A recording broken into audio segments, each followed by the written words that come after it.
Good evening to the good people and to the bad people, friends and enemies, and a holiday boom shakalaka to all of you out there. I am Chris Bass.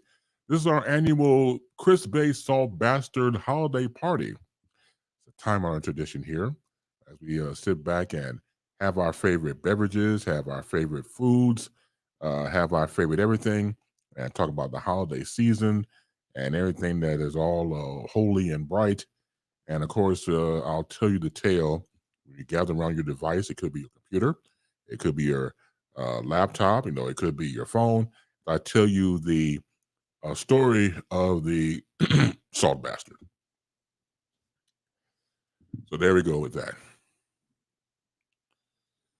Let's see. And good evening to Enver, of course, Enver and her brother Mark are the official chefs of Baseline we do every morning. Now, we wasn't on this morning because we're doing the show now, and we got to put our efforts into that. So, Chef Ingram, can you and your brother give us the menu that you're going to have for the holiday season, if you be so bold? And happy holidays to Red Beans Brown Rice, both Facebook and the YouTube there. Thank you so much. Not so what. So I was reading this ahead of time. The what? Yes, Nelson Rockadella, doing my annual show here. So that's why I'm on now. Once again, the Chris Bass Salt Bastard Holiday Party. Look, I've had a day so far, so I'm going to give me a drink of my very adult beverage right now, Skull.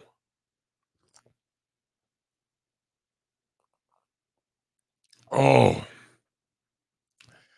nectar to the gods. Nectar of the gods. Yes, yes, yes. That's great. That's Modelo Negra, dark beer, which excuse me, fits me.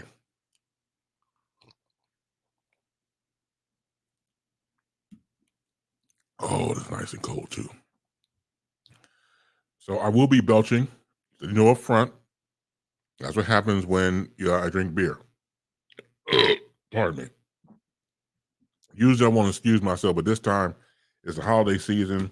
I don't go out that way. I don't, do the butt trumpet, but I do belch. So there you go. Pardon me. Let's see.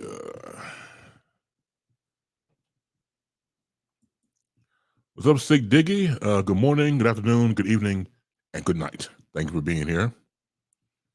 Let's see. And hello, Walter Cannon says, hi, Bays. Yeah, I'm jolly, man. I'm jolly. Well, I'm trying to be. I mean, I was pissed off for the past couple hours. I'll clue you in on that. Six says, happy holidays at base. Happy holidays to you, Sig Dicky. Thank you so much. What's up, Guru? Send you the link. Okay. I thought I sent you the link already. I scheduled to come on later. You want to come on now? Okay, cool. But let's see. Hold on. Let's see. That is, of course, the one and only Lee Michaels. So he's asking for the link. So hold on. You asking, you shall receive. Let's see. Where's the? Okay. You want me to email to you? You want me to send it to the phone? I could do both. Let's see. Hold on one second here. I should do it. I did send it to you, Lee. I sent it to you yesterday. No, I didn't. My bad. Don't get old. Here we go signifying. See this type of stuff. Look. No, I know you are old, so I just wanted to make sure you didn't forget. Oh, come on, doctor. All right, there. There you go. It's about shaking your head. Yeah, I put it in your text, Mr. Michael. So there you go. You can shake your head all you want to, sir. Be careful. It's an old head.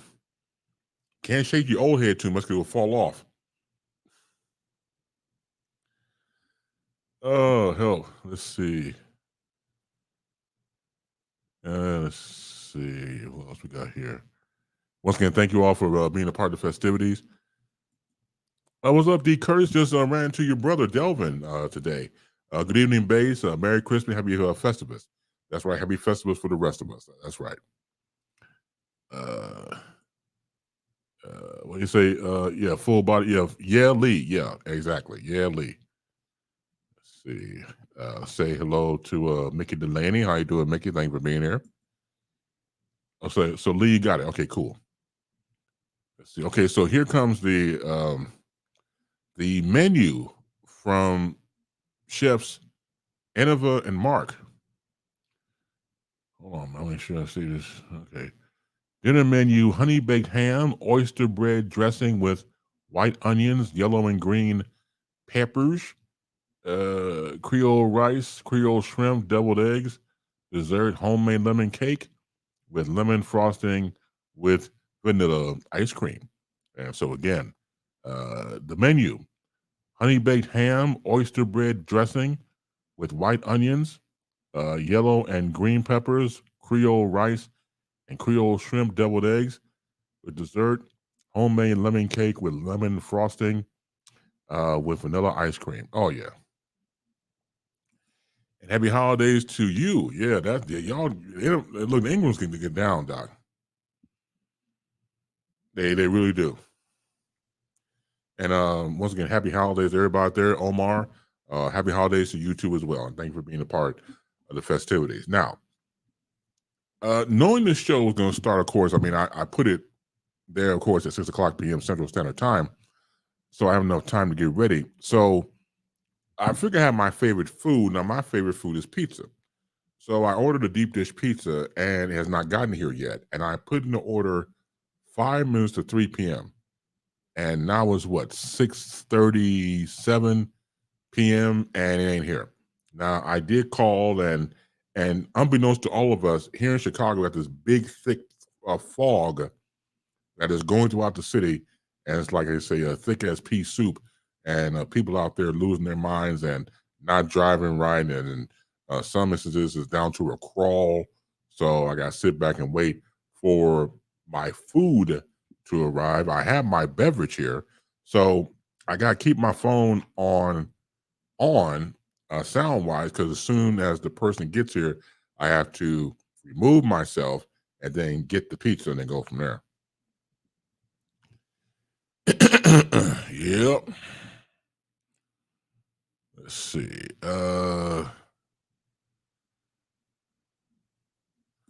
What do you say, Lee? What's that address? I'm hungry. Right. Look, the Ingrams get down. I've known Innova since kindergarten. We literally go back and pay babies and pacifiers together. And her brother Mark. And so when they do that, when they eat, they don't share nothing. Nothing wrong with it. I wouldn't share either if I had all that type of food. I wouldn't share to nobody.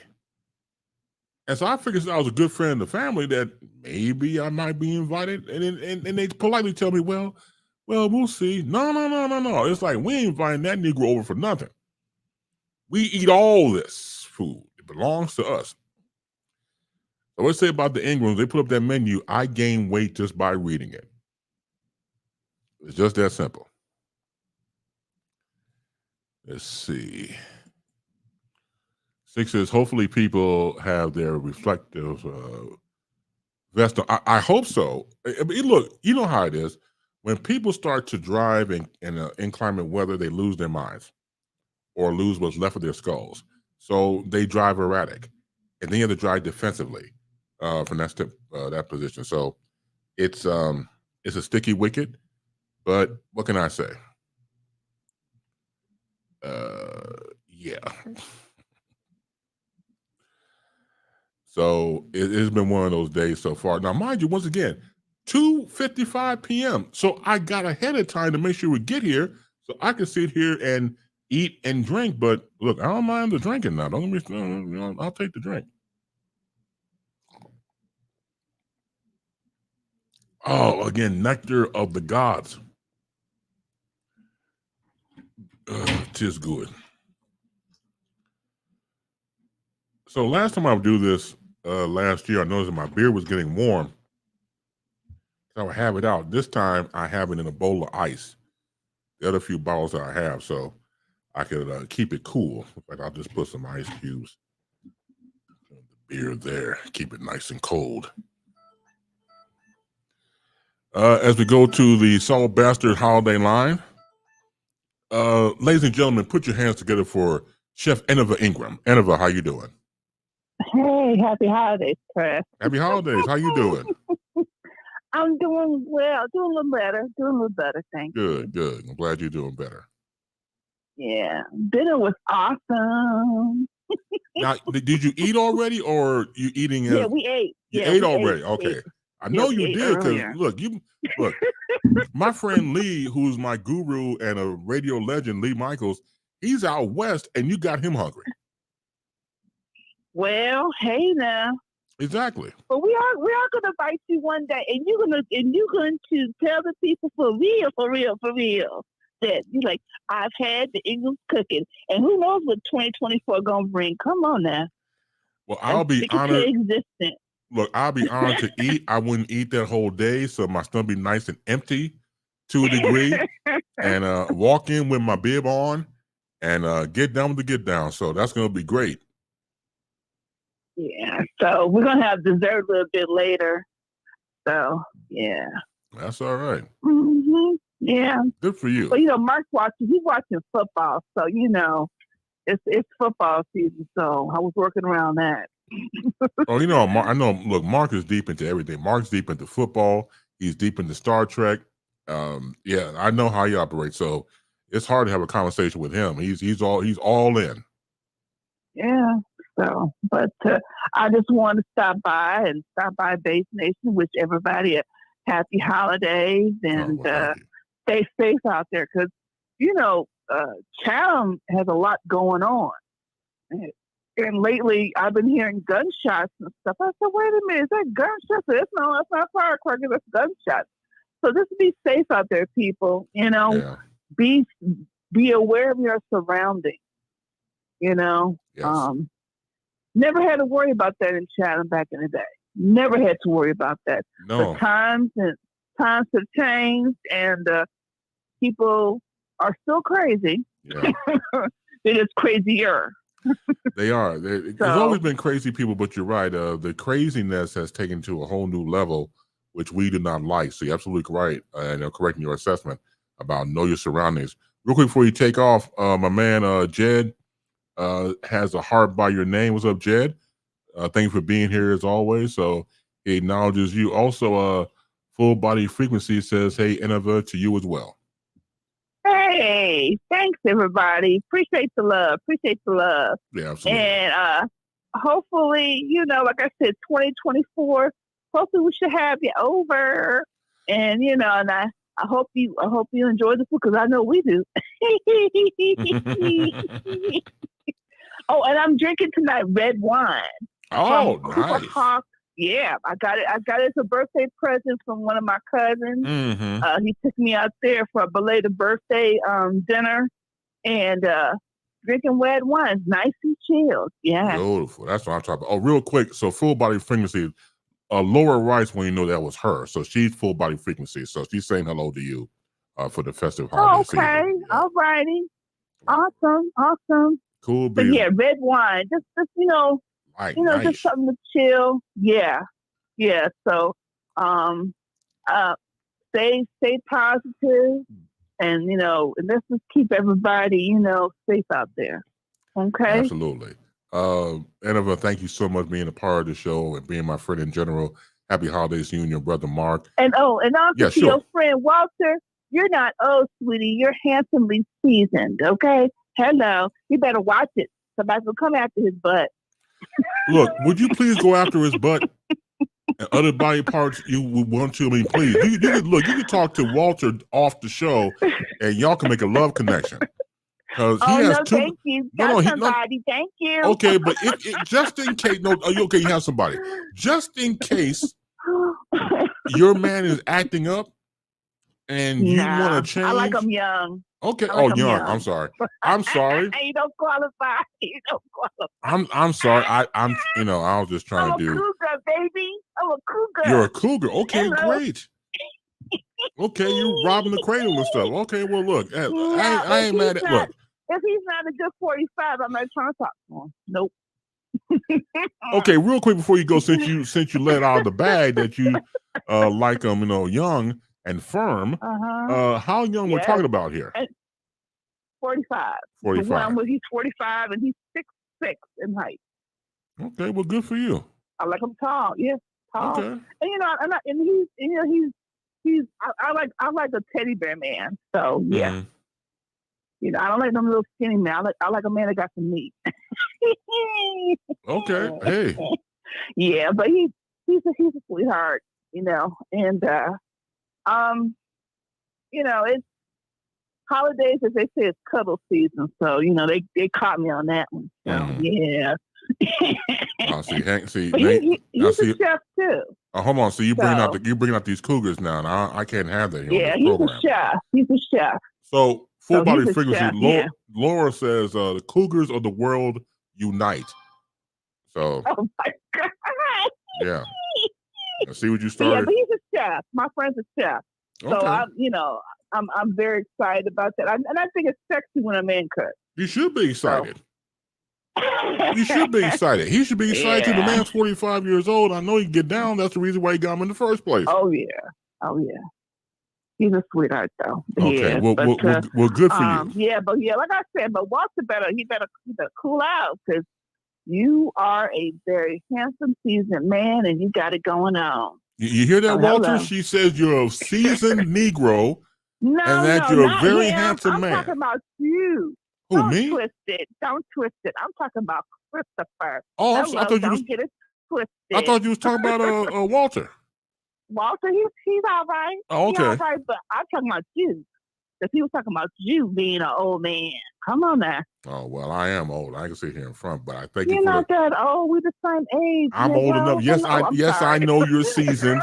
Yes, you're seasoned. That's right. I'm a seasoned goddess. You're a seasoned cougar. Forget it. You're a seasoned cougar. Nothing wrong with that. Barbara Jean is seasoned. I don't know, but she doesn't. I don't think she deals in cougarism, but she is a seasoned person as well. So once again, got all these seasoned. Wait a minute. You have all these seasoned cougar people coming to unite. So I don't want you coming on this show, and I mean that in all text. I don't want nobody. Anybody gonna come as me. So let's get that out the way first. Second of all, if you're gonna start a Cougars of the World Unite, then you should get together with Laura and start your own shit. And then I think you'll be great at it. I think it'll be a fantastic podcast. That's a whole different talk show. That's exactly a whole different talk show. Exactly. You said it. Anova, I love you more. Thank you so much for being here, being our first caller of the night. And once again, give my best to your brother and happy holidays to you and to your brother, to your family. Thank you so much. Happy holidays, everybody. Happy holidays, Chris. Take care. You got it. Take care. Bye-bye. All right. Bye-bye. All right. So let's go to the link here. Now, this guy here, I've known for too long. It's just too long to know somebody. And I've always known since day one. And if I didn't love him, I wouldn't even interact with him. But I love him more. He's one of those guys that, in real talk, one of the most gifted sports broadcasters I have ever witnessed, I've ever seen. The man is uncanny. You think I'm uncanny? This guy is uncanny times 10. Please welcome to the Salt Bastard Holiday Show. The man, in fact, was the first one I did back at PSI Radio. Yes. He was there for the launch, the whole thing. Brian Snow. Brian, thank you for being here, sir.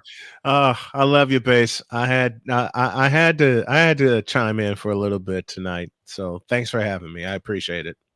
How did the Christmas parties go with you and your wife yesterday?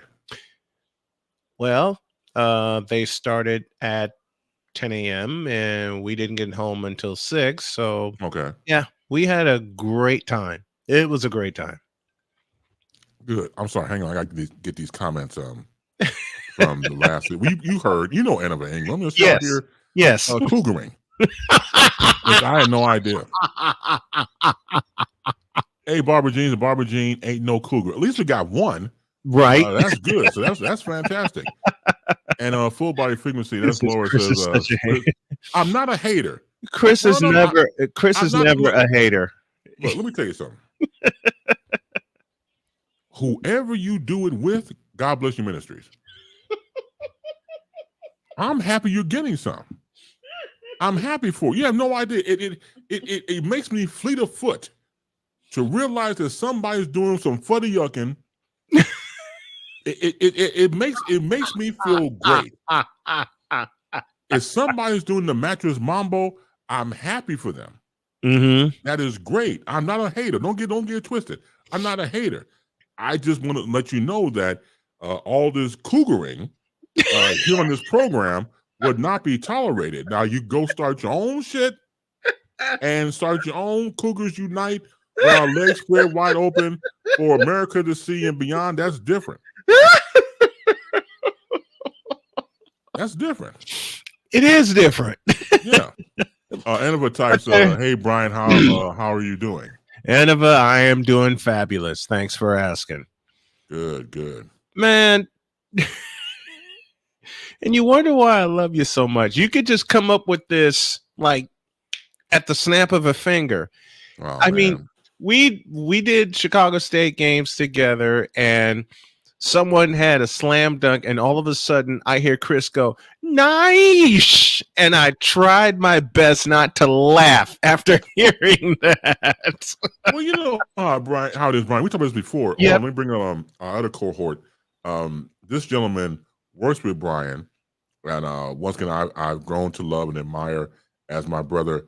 Put your hands together for Wise El Jefe. What's up, Wise? Wise. What's going on, my brothers? How y'all doing today? Good. Hey, Thanks for being great, here, man. How's your holiday so far, Wise?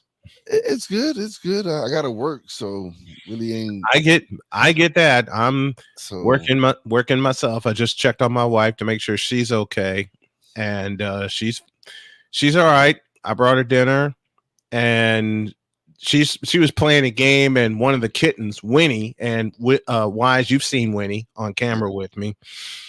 Winnie was with her, and Jody said that she would take my daughter Sonia to work so I can do the Monday Night Football game.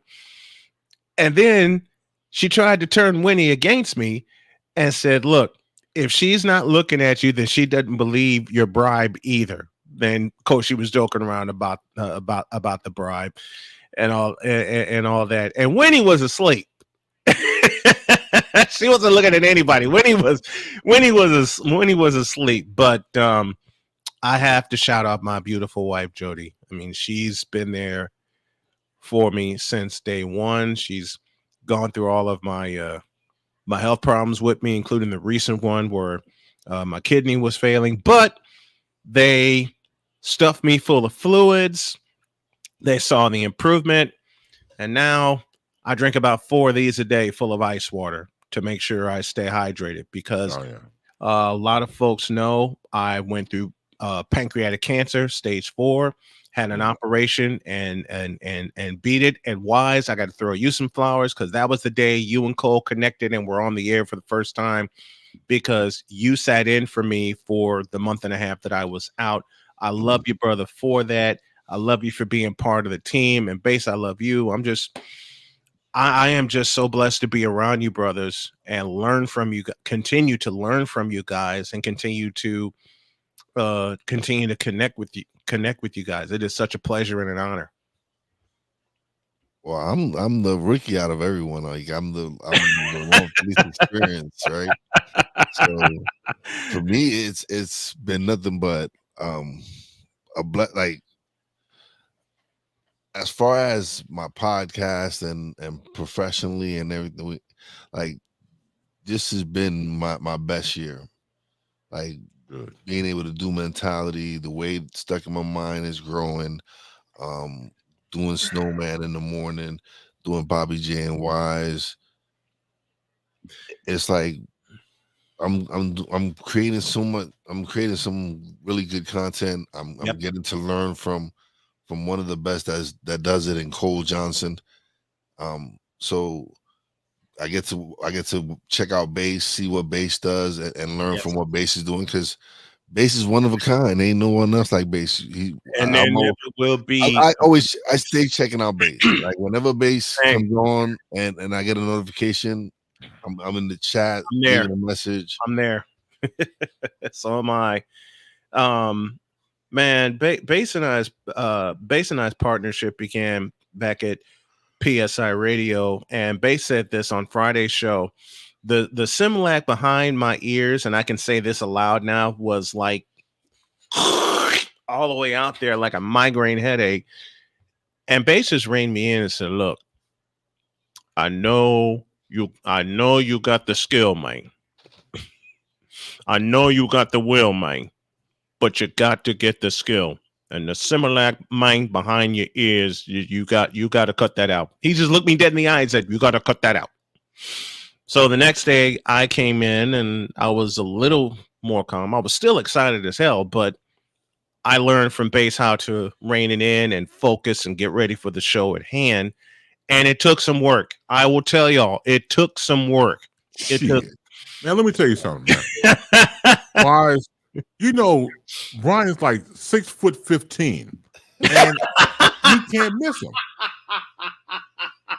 Now, not only can't you miss him, he's all over the place because he's happy, he's jolly, he's about to hold a goddamn studio. The studio only seat about 2 people, and it was hot as fuck up in there. Yeah, so, oh God, he knows that he was there. So I'm like, Negro, please bring it down 5,000, and stop with the bounce around, because you're 6'15" and you fucking me up.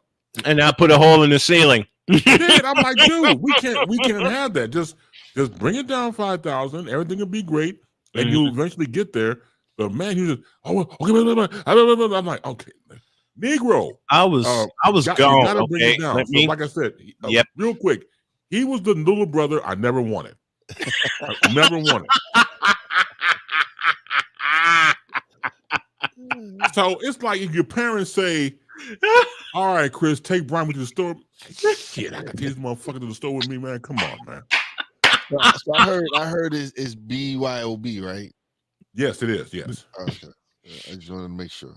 Well, you got something, Wise? You got some beverage, sir? Man? What you got, Wise? I'm pouring my beverage now. Yes. What are you pouring? Because I'm right here, as everybody know. For those of you that's joining us, bring your own beverage. It could be non-alcoholic or not. So I have some Modelo Negra, which is my favorite beer. So I'm downing that now. It's my second bottle. So nice, very nice. So Wise, what do you have, man? I really all right. So they're not paying us for this, but I'm enjoying Crown Royal whiskey and cola, and it's actually my wife's. So good thing she doesn't watch the show, so she wouldn't know I'm drinking her that. She wouldn't know that you swiped it. Right. Oh, help. Oh, this is great. Let me go out to the comment section real quick, to the peanut gallery. So, Sick Diggy says, "What good at Snowman Multimedia? Happy holidays." Happy holidays to you, Sick. Sick. How's you doing? And he also says, "Feliz Navidad to Wise El Jefe." Igual. Let's see. Nice cigar at Base. Yeah, I bite it. I don't light it at this point right now. So it's just for show, because I don't want to get the smoke in the house and stuff like that, and get the smoke alarm start going. We don't need that. And so this is early what you said, the comment about Winnie. Winnie was asleep. Yeah. Must have been some good catnip. You know what? My kittens are motivated by food.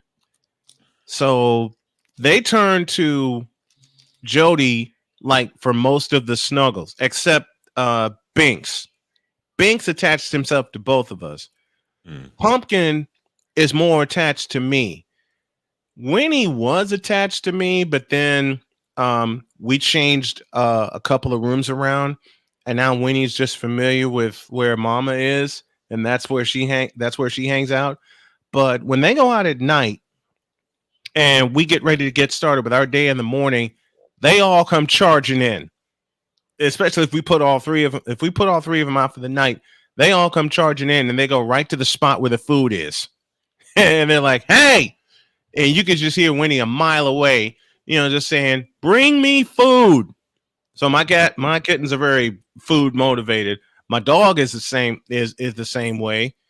And Jody just called Lucy, my dog, a traitor because she was hers. And then I showed up. And Lucy gave me like a 2-second once over, hopped back in the car. And as soon as I sat down, she attached herself to me and we were just like fast asleep while we were on the road. It's always that way. Oh man. And let me share this with everybody up front, because this is the crew I mentioned. We're missing our brother Cole Johnson, I nicknamed the Mad Scientist. Yes. When you see the intros and outros of my show and Brian's show and everybody else's program, this is the guy when he was with us, who creates all of these intros and outros and everything else. And the man is just lights out fantastic. So I wish he was here to give him his proper due, but I'm sure he's watching when he has time to check it out. And I'm letting him know that, Cole, we love you. I know I do, because you have definitely made a difference of how my show comes out to people. So I thank you tremendously for the mad scientist shit that you do. So thank you so much. Thank you, Cole. Thank you so much for just hopping on and becoming Soundman Multimedia's executive producer. And the way you put intros together, the way you put mentality together, I'm hooked on mentality. The fun, one of the funniest things, when Wise went on a fuck Boston rant, it's funny. Oh, that was beautiful. It's funnier with the bleeps. So Cole created this like 30-second commercial where he had that, and he also injected himself where he said, "Dear whatever the law firm is," and he laughs and he said, "Sincerely, the U.S. Supreme Court." But that's just a small piece, because when you see the commercial, and I play it every morning, you just see Wise. You just hear Wise just going completely off, and he's like, "Fuck everything, Boston." And you see this no sign come over the city of Boston, and Cole's losing it for the entire rant. Cole's losing it. All right. What did you say, Wise? So, all right. So the reason, right, that I have an issue with that commercial is because prior to me going off and saying "fuck Boston," I put a disclaimer on and I say, "Listen, I love New Edition." Right. I say it, but he cuts that part out. And he goes directly to the part where I say "fuck New Edition," so he completely mastered it so that it just sounds like I'm just going off on everything Boston. But I had put a disclaimer in it prior to that. I love New Edition, but since they're from Boston, fuck New Edition, except for Johnny Gill because he's from Maryland. Right, and then you said, I think you backed it up with but fuck the other 5 dickheads because they're from Boston. Yes, yeah, shit like that. Yeah, to like finish the rant. Yeah. So when I do the recap on Baseline throughout the week, if I'm doing CBI, Chris Bates interviews, and I mentioned about Brian's program, I always mention these gentlemen. And Brian, I thank you again publicly for allowing me to do Into the Boom Shakalaka every Friday morning. Yes, it's fun. It's nice. And as a fellow host myself, I know firsthand, and we're all hosts here, you're very careful who you bring into your program, because you don't want the person to, well, let's be for real, who'll fuck it up, or not just bring anything. So we're very territorial with who we bring in. Yes. So just the fact that you would ask me to come on weekly, I don't take it for granted, and then have total autonomy on the segment is just it's beyond my honor. So I want to thank you, Brian, for installing it. I want to thank you for let me be a part of it. When I see Cole and Wise during that time, I got a chance to know them in time as well. It's fun. And that's the thing about what we do, is fun. If you stop having fun, sit back and take a reality check. Yep. Because if it's not fun anymore, you got to realign the whole thing. If you're not having fun, you're not living. That's just the way it is. If you're not having fun, you're not living. Bro, this is And I got my cigar. I got my cigar with me. So, Oh, shout out my to man. Space. So, My man got the stogie. That's great. What kind of stogie you got, Wise? it's it's a Dominican cigar. It's Nice.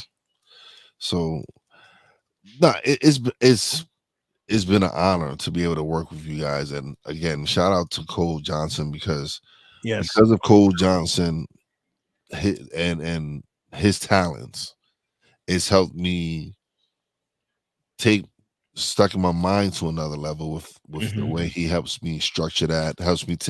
He's helped me take Poppy J and Wise to another level again because of him showing me how to structure a show. And to be able to learn from someone like that. And he makes all our shows look so much more professional. I know, right? Yeah, he does. Let's be honest. He, with his intros and outros, people be like, "Yo, your production is off the chain." I'm like, "Thank you." It's a next level thing. Let me go out to the peanut gallery real quick. Let's see. Oh my God. Okay, he talked about this earlier. What's up, Walter? Again, Walter says great intro and outro team. So he's right about that. Yeah. Excellent work. Right about that. I see, And this is where he fucks up at. Right here. I thought right here. I thought you had Man Walter though. I thought you had too. But it's happy goddamn holidays, people. Right. So I'm trying. I'm trying over here. I'm trying to be jolly. But he socked you, but he gave you a sucker punch with that start over. Fuck him. Because you can't be nice to a Negro who you're trying to say, look, man, I give it up for the holiday season. Happy holidays to you and yours. But no, we get this bullshit.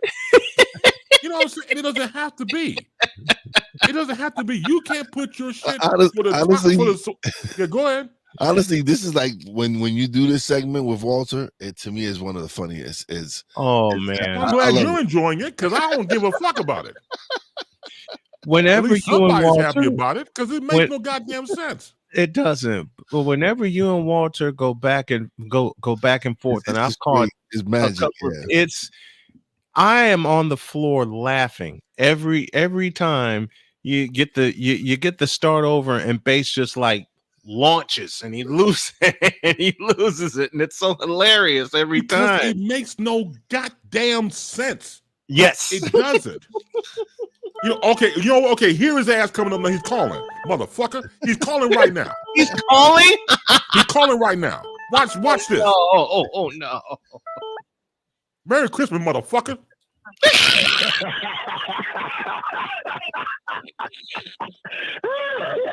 You know what I'm saying? How old are you? You're older than me. And you acting like you're goddamn 5. Why should you be jolly, man? Fuck Happy jolly. Holiday. I ain't got time to be jolly with your ass right now because it makes no sense. It makes no sense. Damn. It makes no goddamn sense. I was doing great. You started to start over bullshit. Ho ho and ho in, dude. Come on, man. I can't even get my hoe on.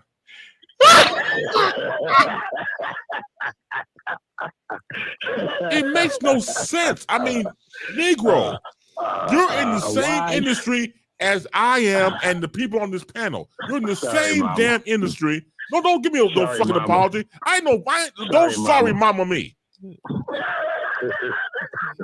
It doesn't make any sense. Why do you do this? Why do you do this? Well, first of all, before you say anything, say hello to Brian and say hello to Wise.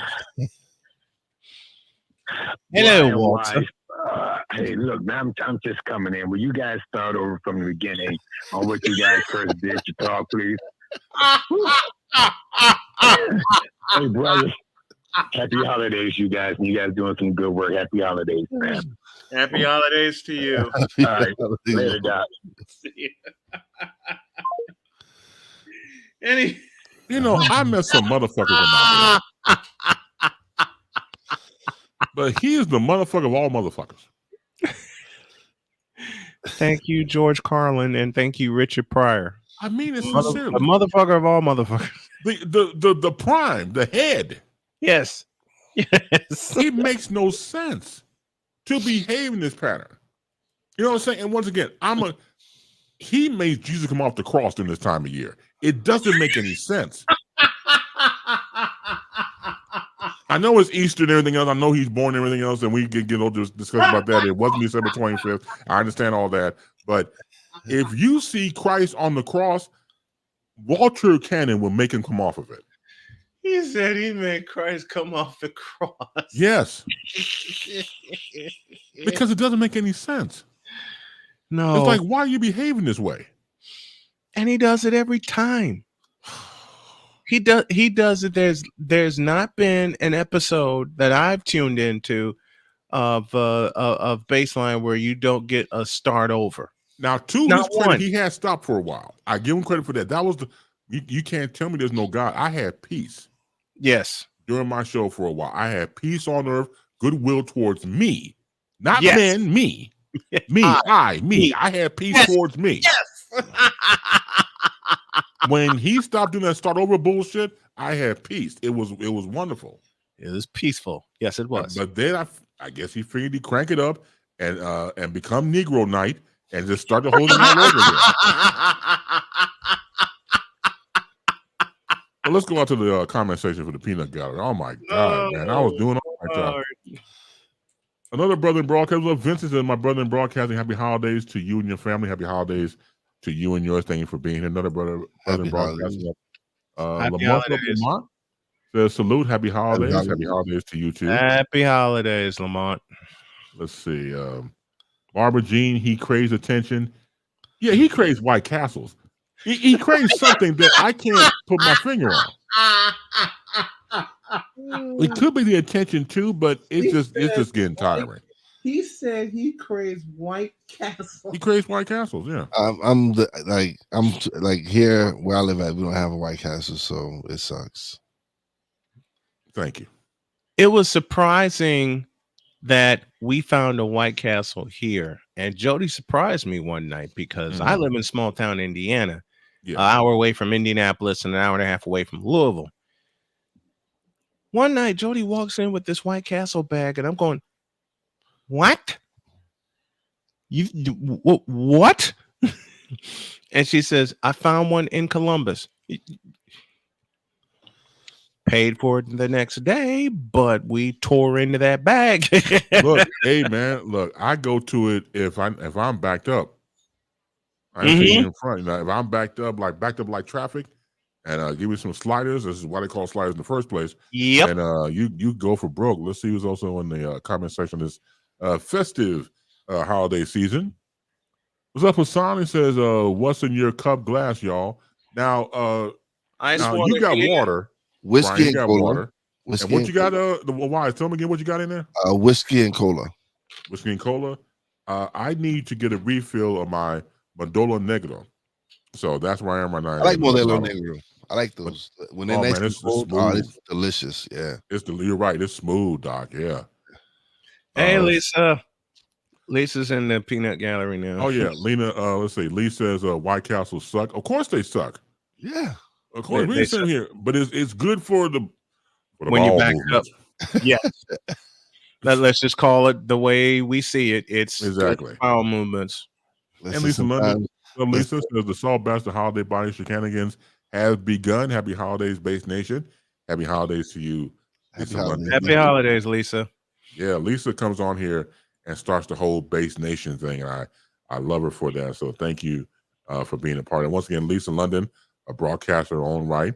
She doesn't really do too much promoting here on the comment section, but she does a very excellent Quiet Storm program. So if you type in Lisa London on your social media and find out her program Inside the Quiet Storm, you would not be disappointed. Fabulous show. Program. Yes, absolutely fabulous show. Check it out, definitely, especially if it's definitely some old school music. I'm hooked on that. I'm hooked on Poppy J and Wise, and I had some free time to check out Poppy J and Wise, and I say this to you, Wise, from the bottom of my heart. When y'all get together, y'all are idiots, and I love it. I love it. We've known each other all our lives, so yeah, you can tell. Yeah, you can tell because the chemistry is off the charts, man.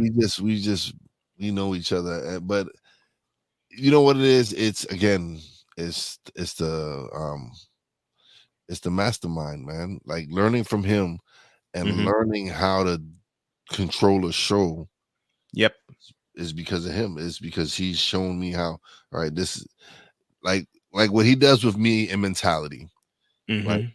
he produces the show, he does everything, but for some reason he knows what to give me. Like he knows what to throw in there. Like he just lobs a pitch and I just smacks it out the park. Throws it up, I just catch it and dunk it. It's easy to work with someone when they just have this talent that they once they work with you, they know you. They like And it's Right. so beautiful to see you guys working together on Mentality. I sit here whenever I get the notification that the episode's coming. I sit here and I'm like, okay, what are these Right. what are these two going to do now? What are these two? How are these two are going to make me laugh for the next hour? And every single time something else comes up and it's off it's off there are many times you like how do I put this, because roasted is too tame of a term. The many times you fillet Jason Fatlock, yeah. which Fuck him too. Yeah. yes, exactly. My issue with him, right, is because you claim to be a man of God, and I'm not a religious person. Wait a minute, he does? He claims to be a man of God. Well, I never heard that until now. Wait a minute, he claims. Wait a minute. The Jason. Wait, hold on. Jason Whitlock of whatever he's doing now. I think he worked for the Blaze online. He claims to be a man of God, and the question becomes, which God is he referring to? Satan or somebody else? True. So he claims to be a Christian, and I've never seen a man who claims to be a Christian attack the character of another man the way he attacks Dion. And that's my issue. Is like you claim to be a man of God, but you're questioning this man's faith, and you're questioning that you're casting stones and hiding your hands. Yeah, and you're casting and like you're just that to me is being hypocritical. And the fact that I work with Cole, who is a very he is very into his religion and the way things he does. So to see a true Christian at work compared to this dude, compared to what he's Whitlock. saying, so it comes easily, and I love it. I love the fact that I get to I look forward to him saying stupid shit. I really do. Yeah. I think a lot of us do. It gives me more content. It gives me something else to talk about. Like, and it's too easy coming from him because you know the style of content he brings. You basically know what's coming from him, and it's so easy to rip him to shreds. It's too easy, but it's fun. Holy, definitely. I mean, Jesus, Mary, and JoJo. I can't take no more, man. I just, you try to, these people. This is what gets me about these so-called Christians. They'll be the first ones to point at you and tell you with fire and brimstone you're going to hell. My sister. And what the hell made them authorities to do that? They just think they are. No, but I mean, I joke around about sending hooker whores to hell, but I can actually do that. That's different. I've been sired. I sired myself in the same kitchen, the same room. I took me a peanut butter knife and put over both shoulders and sired myself to get rid of the hooker whores. So that's what I do. You're the redeemer. I actually do it. You're the redeemer of hooker whores. Yes, exactly. Now, this is the same gentleman, folks, who on my show live came up with the phrase "gotta go, gotta hoe," and it sent all of us into delirium. It is so true. it is so true. Gotta go, gotta hoe. It's just that simple. Yep. So, when these so-called Christians who get on their high horses and condemn you to hell and point their finger, of course, everybody say you got 4 fingers pointing back at you. Because most people like that are doing the most dirt. People like that are the freakiest, non-Bibleist people of all time. They doing, I mean, they're, Captain Kirk McGurk going out of work. They doing the most. Listen, my sister is that way because once upon a time, she accepted my marriage to Jody. And then not too long after that, when I got diagnosed with pancreatic cancer, she actually blamed Jody for me getting sick. Oh, that's not good. And told Jody as such. Well, Nicole, with everything that's, and then on top of that, and I never shared this in public. I'll do it here. We're both from Nicole and I are both from Chicago. When my mother died, Nicole called me via Facebook Messenger. Now listen to her words when she told me, "Your mother died September 1st, 2 years ago." And I'm like, now I'm already losing it. I'm in the car crying. But then her words hit me while we were driving to Chicago because I wanted to see her. I wanted to see Remington, my nephew, and just catch up with him. Yeah, this will tell you where my sister's mind was. The first thing she said to me while we were hitting Crown Point was, "You're not getting any money if that's why you're coming up here." So we parked in front of the house. I went and said goodbye. I took a couple pictures. I did a video. I got back in the car and I said, "Baby, let's go back home to North Carolina." And she said, "You said nothing more. Drive us out of here." So we got in the car and beat it. And I have not heard from her since, and I don't expect to hear from her. You hate to hear that because, again, when I've been told when I was coming up, the true measure of a person is not when things are going well, when pain, controversy hits. That's when the person's true character should come out. Yep. And whether it's by family or friends or both, that's when you know the character of that person or persons involved. That's when you truly find out their character. Because as I said, when Jody and I first got married, Nicole was one of the first ones to celebrate it. And if people have seen pictures of me and Jody, you know the difference. So you already know what we're going through on a daily basis, especially living in small town Indiana, in which we take it and throw it back at him with a few of these and then go cut up somewhere and have fun. Yeah. But yeah, Nicole accepted the marriage once upon a time. Yeah. But you know how it is, man. Look, it's not about your sister or anybody else. It's about you and your wife. Exactly. And that's it. That's it. That's all. Everybody else can kick rocks. We had a date night. Well, one day last year, I had a game to do, but I went to Jody. I said, You want to go have lunch somewhere?" And she says, "Yeah, where you want to go?" I said, "Let's go to Applebee's." So we went to Applebee's, watched part of the Colts game, cut up like we usually do, just sitting there laughing at stuff. And then went home. I did the game, and I posted a picture of me and Jody. And so many people responded saying, "Y'all look like you were having so much fun." I'm like, man, Jody and I have fun every day. Right. We laugh every day. We smile every day. We got each other. Jody makes me happy. Simply put. Yeah, she makes you happy. You make her happy, and that's what it's all about. Everybody else be damned. If they don't want to get on the bandwagon, then they can get off of it.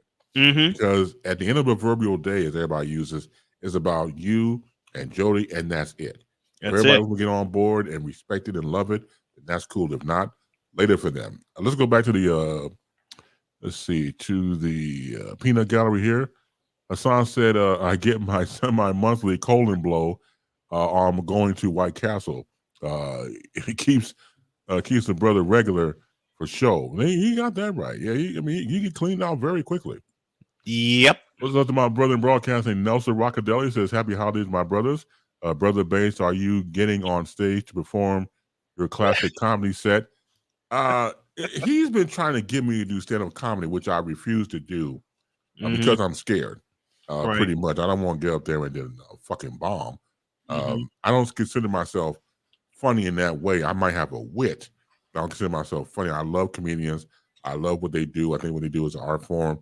But for me to get in that realm, I had to have several shots of tequila. Pretty much at this stage in the game. Let's see. 6 says the Salt Bastard Holiday Party is brought to you by Bumleg Orthopedic. The only thing keeping Anthony Davis from falling apart, Bumleg Orthopedic. My leg, oh my leg, oh my leg, oh my leg, oh my leg. Oh my leg, oh my leg. Ooh, wait. Sick also types and Hooker Whore Repellent. 'Tis the season to be Hooker Whore free. Now available in regular, hard, and extra strength. Which he's right about that. Mm-hmm. What do you say, Sick? We got ads at base. Yes, yes, you do. I didn't know the shit was sponsored until you brought it up. I had no idea. So thank you, Sick Diggy, for your creativity in sponsorship of the annual Chris Bay Salt Bastard Holiday Party. He does that on the morning show so much. He'll come up with ads out of nowhere. And I gotta thank you. I gotta thank, because again, I was telling the audience that it's amazing when you're on a person's show and they like what you do, they follow you, and vice versa. But because of you, Sick Diggy followed my baseline show. So I don't think they take that for granted. So I thank you for originally having Sick and borrowing Sick for him to come on in the conversation during my show. So I thank you tremendously. Yeah. I mean, it's fun that it's fun to have him, and Sick follows all of our shows, and he is he's a frequent guest in the comment section, no matter what the show is. And as I said, during Snowman in the Morning, he comes up with so many ads, it's not even funny and then sometimes we're on such a roll I can't get to him. Yeah. But I think one of the funniest ads ever done was when you recorded the one for penis water. Yeah. Don't ask me. Sometimes I can't even look, I can't even tell you what was in my mindset exactly about penis water. I just went with it. That's the scary thing about it. I don't know half the shit I talked about. That one and Stupid University. Oh yeah, Stupid University. I remember. Yes. I run that one for Stupid University so often, especially in the world of sports. Now, for those of you out there not familiar with it, I do have a copy of it right now. Let me play for you what they're talking about the origin and the playback of Stupid University. So I realized that I think, even though it's not advertised, right, there has to be a place for stupid people.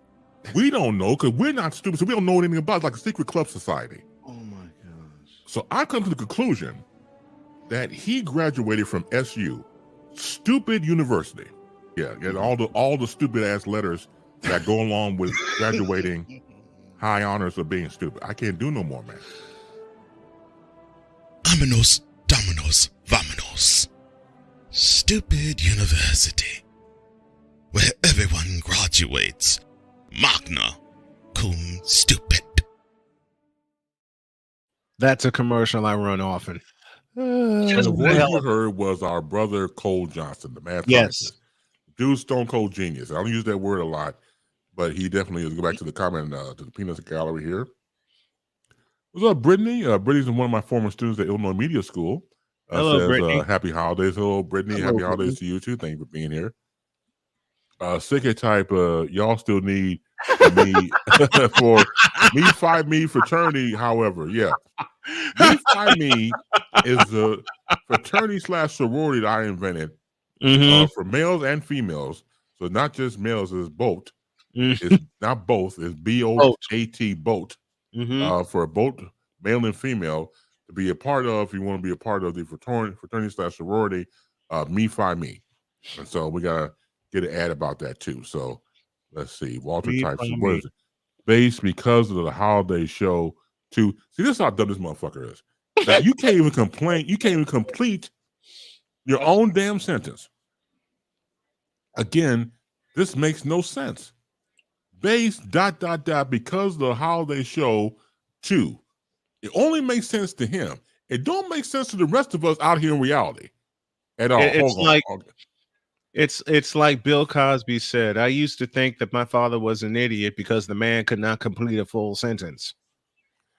Look, man, I try. He's the bane of my existence. Remember the scene from real quick, White Man Can't Jump, the original one? Yes. Woody Harrelson and Yep. Amanda Snipes. So remember he says to him, I guess you're my cross to bear, and you're my damn cross. So Walter has become my damn cross to me. So he types penis water. Will you sing what you want for Christmas for a Christmas thing because of today's special holiday show? Can we do our Where's Waldo? Now No. see, hold on a second. Uh-oh. He drives me to drink. Uh-oh. I should have got the tequila out there. I was trying to be kind, but hold on a second. I'll have a drink with you. Oh, this motherfucker. Yeah, everybody take a sip. Everybody take a sip. Yes. Everybody take a sip. Yeah, everybody take a drink. Oh, okay. Okay, I'm gonna lay into a second. Give me a couple of seconds. I gotta do this real quick. Be right back. So hold on. You two do the thing. Just keep on talking amongst yourselves. I'll be right back. Hang on, be right back. All right.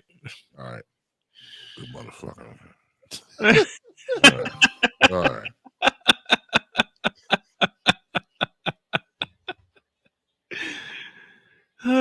The infamous Walter. Dear Lord. Yes. How have you been, Wise? I've been all right. Can't complain. Same here, man. It's good to be home and creating again. Yeah. Last week we went down to Charlotte. Got to go see my brother. Got to actually hang out with Cool McCain. So it was cool, man. It's been a interesting couple of weeks. Mm-hmm. How you doing? I'm good. I was supposed to go to Chicago Thursday for Bulls and the Spurs, but unfortunately, because of time, me taking my daughter to work and the wounds I'm dealing with on my legs was kind of restricted my driving. I couldn't do it. But I'm still going to try to go down to Charlotte on January 19th for the Spurs and the Hornets so I can work with Bill Schoenig again. Cool. How long the drive is that to Charlotte? 12 hours. Okay. Yeah, it's about 8-9 hours for us. Yeah. We've made it out from me, and then it's like another 3 from where Poppy, 3 to 4 away from where Poppy lives. Mm-hmm. We've done it before. The last time we did it was when Duke University Cancer Center, I beg your pardon, told Jody to go home and get your affairs in order, and Jody was having none of it. She was having none of it. We got a second opinion, and I'm here.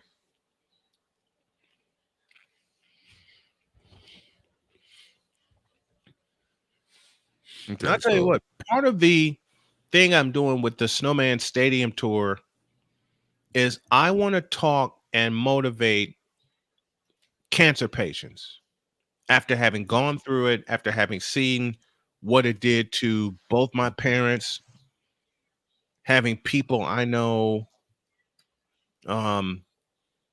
lose loved ones due to cancer. That's like now become the motivational speaker part of me, because I told an 8-year-old today with her mom, don't let anybody stop you from chasing your dreams. And I told her my story, and I gave her my GoFundMe link, and she said she was going to contribute. She was going to subscribe to the channel and tell her friends, and all because I saw a child, and I told her, don't let anybody stop you from chasing your dreams. It was the words my dad said to me often. He said them to me often, and I carry him with me to this day. And now I have Jody saying the same thing to me. Well, thank you for holding it down. I appreciate it, because let me see, I'm about to cuss Walter out again. I don't mean to. No. Okay, so he says, I mentioned before, but he says this because of today's holiday special holiday show. Can we do Where's Waldo? No, we can't. And we won't. And we won't do things. First of all, I love my audience. I'll not subject them to your foolishness. I'll not do that, sir. Hell no. Second of all, I keep telling this man, some people just, they don't get it. No, they don't want to get it. Right. That's the thing about it. It's not like he's a dumb motherfucker. He's actually pretty smart. But he acts dumb as fuck. And it's getting on my last one because here's the thing. I keep telling him and others, you're in the area of your life, no matter how old you are, you can create your own thing. Mm-hmm. You can take social media and have your own page, your own website, your own everything, and create your own thing. You have no idea how blessed and fortunate you are. And someone like him, who's older than us combined on the screen. Oh my gosh. Should know better. Should know better. You know what I'm saying? But you want to act all brand new, like nobody is going to help. No, do your own. I keep telling this. I almost said word out. Negro, to do your own thing. I can't make it more plain than that. Mm-hmm. If you want to create a Where's Waldo, you had the opportunity to do it. But no, you don't want to do it at all. Why you want to come and bum your ass on this program and do this dumb shit? Yeah, it's stupid. He wants to bum off of you. Well, but you don't have to. You don't have to. You've done radio before. The entire fuck is wrong with you. The entire fuck. Not He just said fuck. being- And I do mean PH, not F. My God. Okay, let me clear my language a little bit, just a little bit. Bringing forth to the program, she has a very great program on her own called Inside the Quiet Storm. Please welcome, not just the wrong Lisa. I'm sorry, I got all these Lisas coming up. So not as Lisa coming up. This lady I've known since my days in college at Columbia College. She is definitely. I got too many Lisas coming up. So this is the Lisa coming up first. Please put your hands together for someone who's been in the industry. And I know the word legend doesn't apply to certain people, but in my heart, it applies to her. Please welcome to the Chris Bass Salt Bastard Holiday Party, the one, the only Lisa E. How you doing, Lisa E? Hey guys. Hello. With my untechnological self, it wouldn't let me click on, so I was like, okay, I'm gonna figure this out. But I'm here. How you doing? I'm the same way. Okay, wait, I'm gonna put my glasses on so we can all be. I'm only 28 though. You know, we've known each other since college, but I'm only 28. So. I know that. I know how you do it, but hey, at least you're kind of like going backwards in time. My ass is kind of like Methuselah at this point. Oh my gosh. It is so good to see you. I'm glad you got a chance to come on board and be with us as always. It's been a time-honored tradition to have you on the past few years. And of course, you celebrate Hanukkah, obviously. And once again, happy Hanukkah to you and your family. Thank you, Rich. We still haven't celebrated. We were supposed to celebrate tonight. Okay. My nephew, Hanukkah, the Hanukkah people don't realize that, like, my nephew have finals, so they don't stop everything like for Christmas. So we had to wait till my nephew got back. We were supposed to celebrate tonight, but my sister got sick.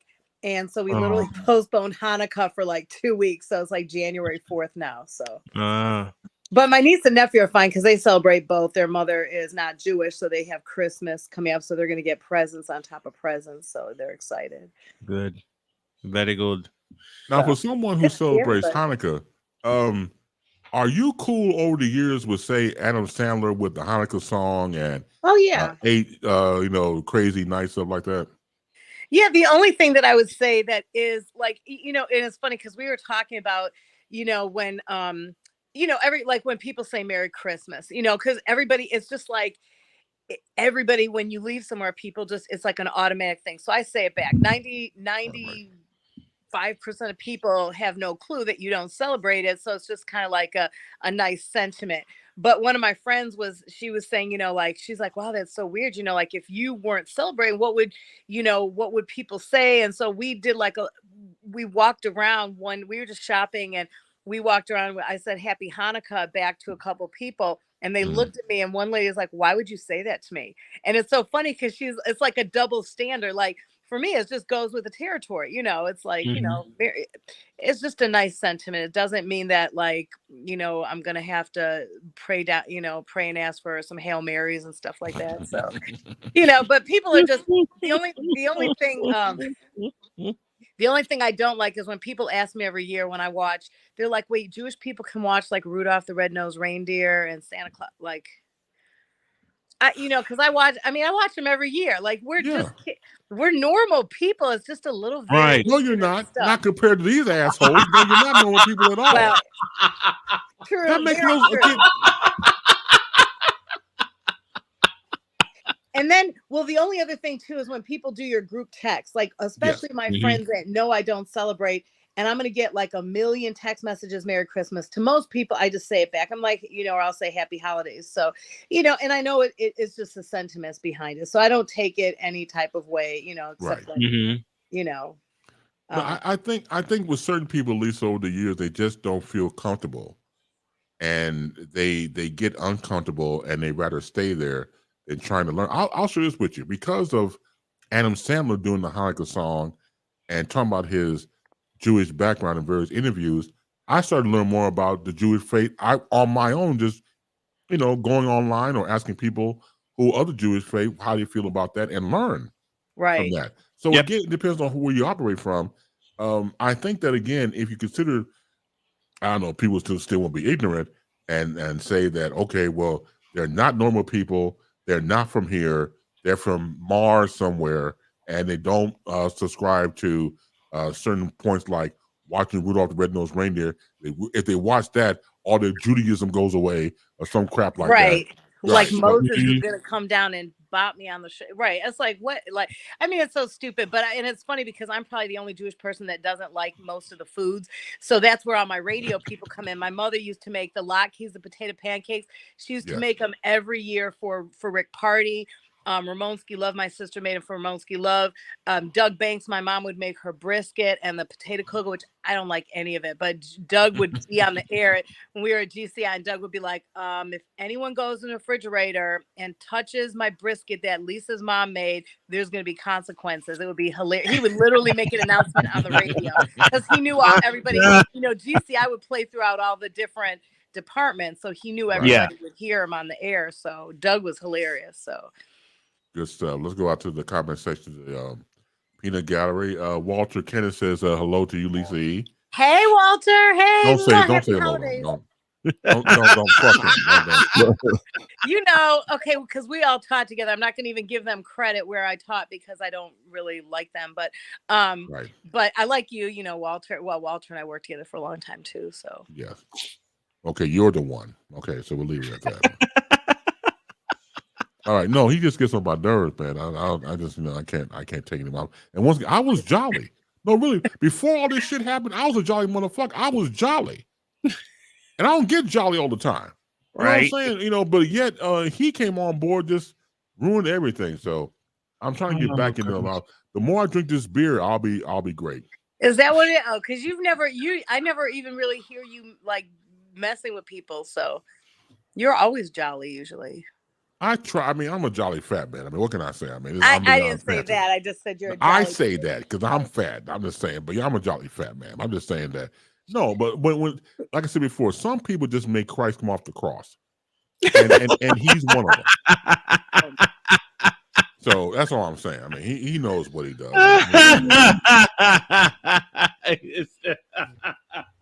Sig Diggy says shalom to Lisa E. Shalom. And what's the man? He's out of Norway, right? He's out of Norway, correct? Yes. Yes. Oh, really? Oh, cool. Yeah, absolutely. Good stuff. Now, so what are some of your traditions that you have, Lisa, in your family when it comes to, say, Hanukkah and non-Hanukkah traditions? So my mother was the glue. It's been a year that my mom passed, and so it's a little. I don't know. It's finally kind of starting to hit home because now neither of my parents are here. But my mother was always just about family and traditions.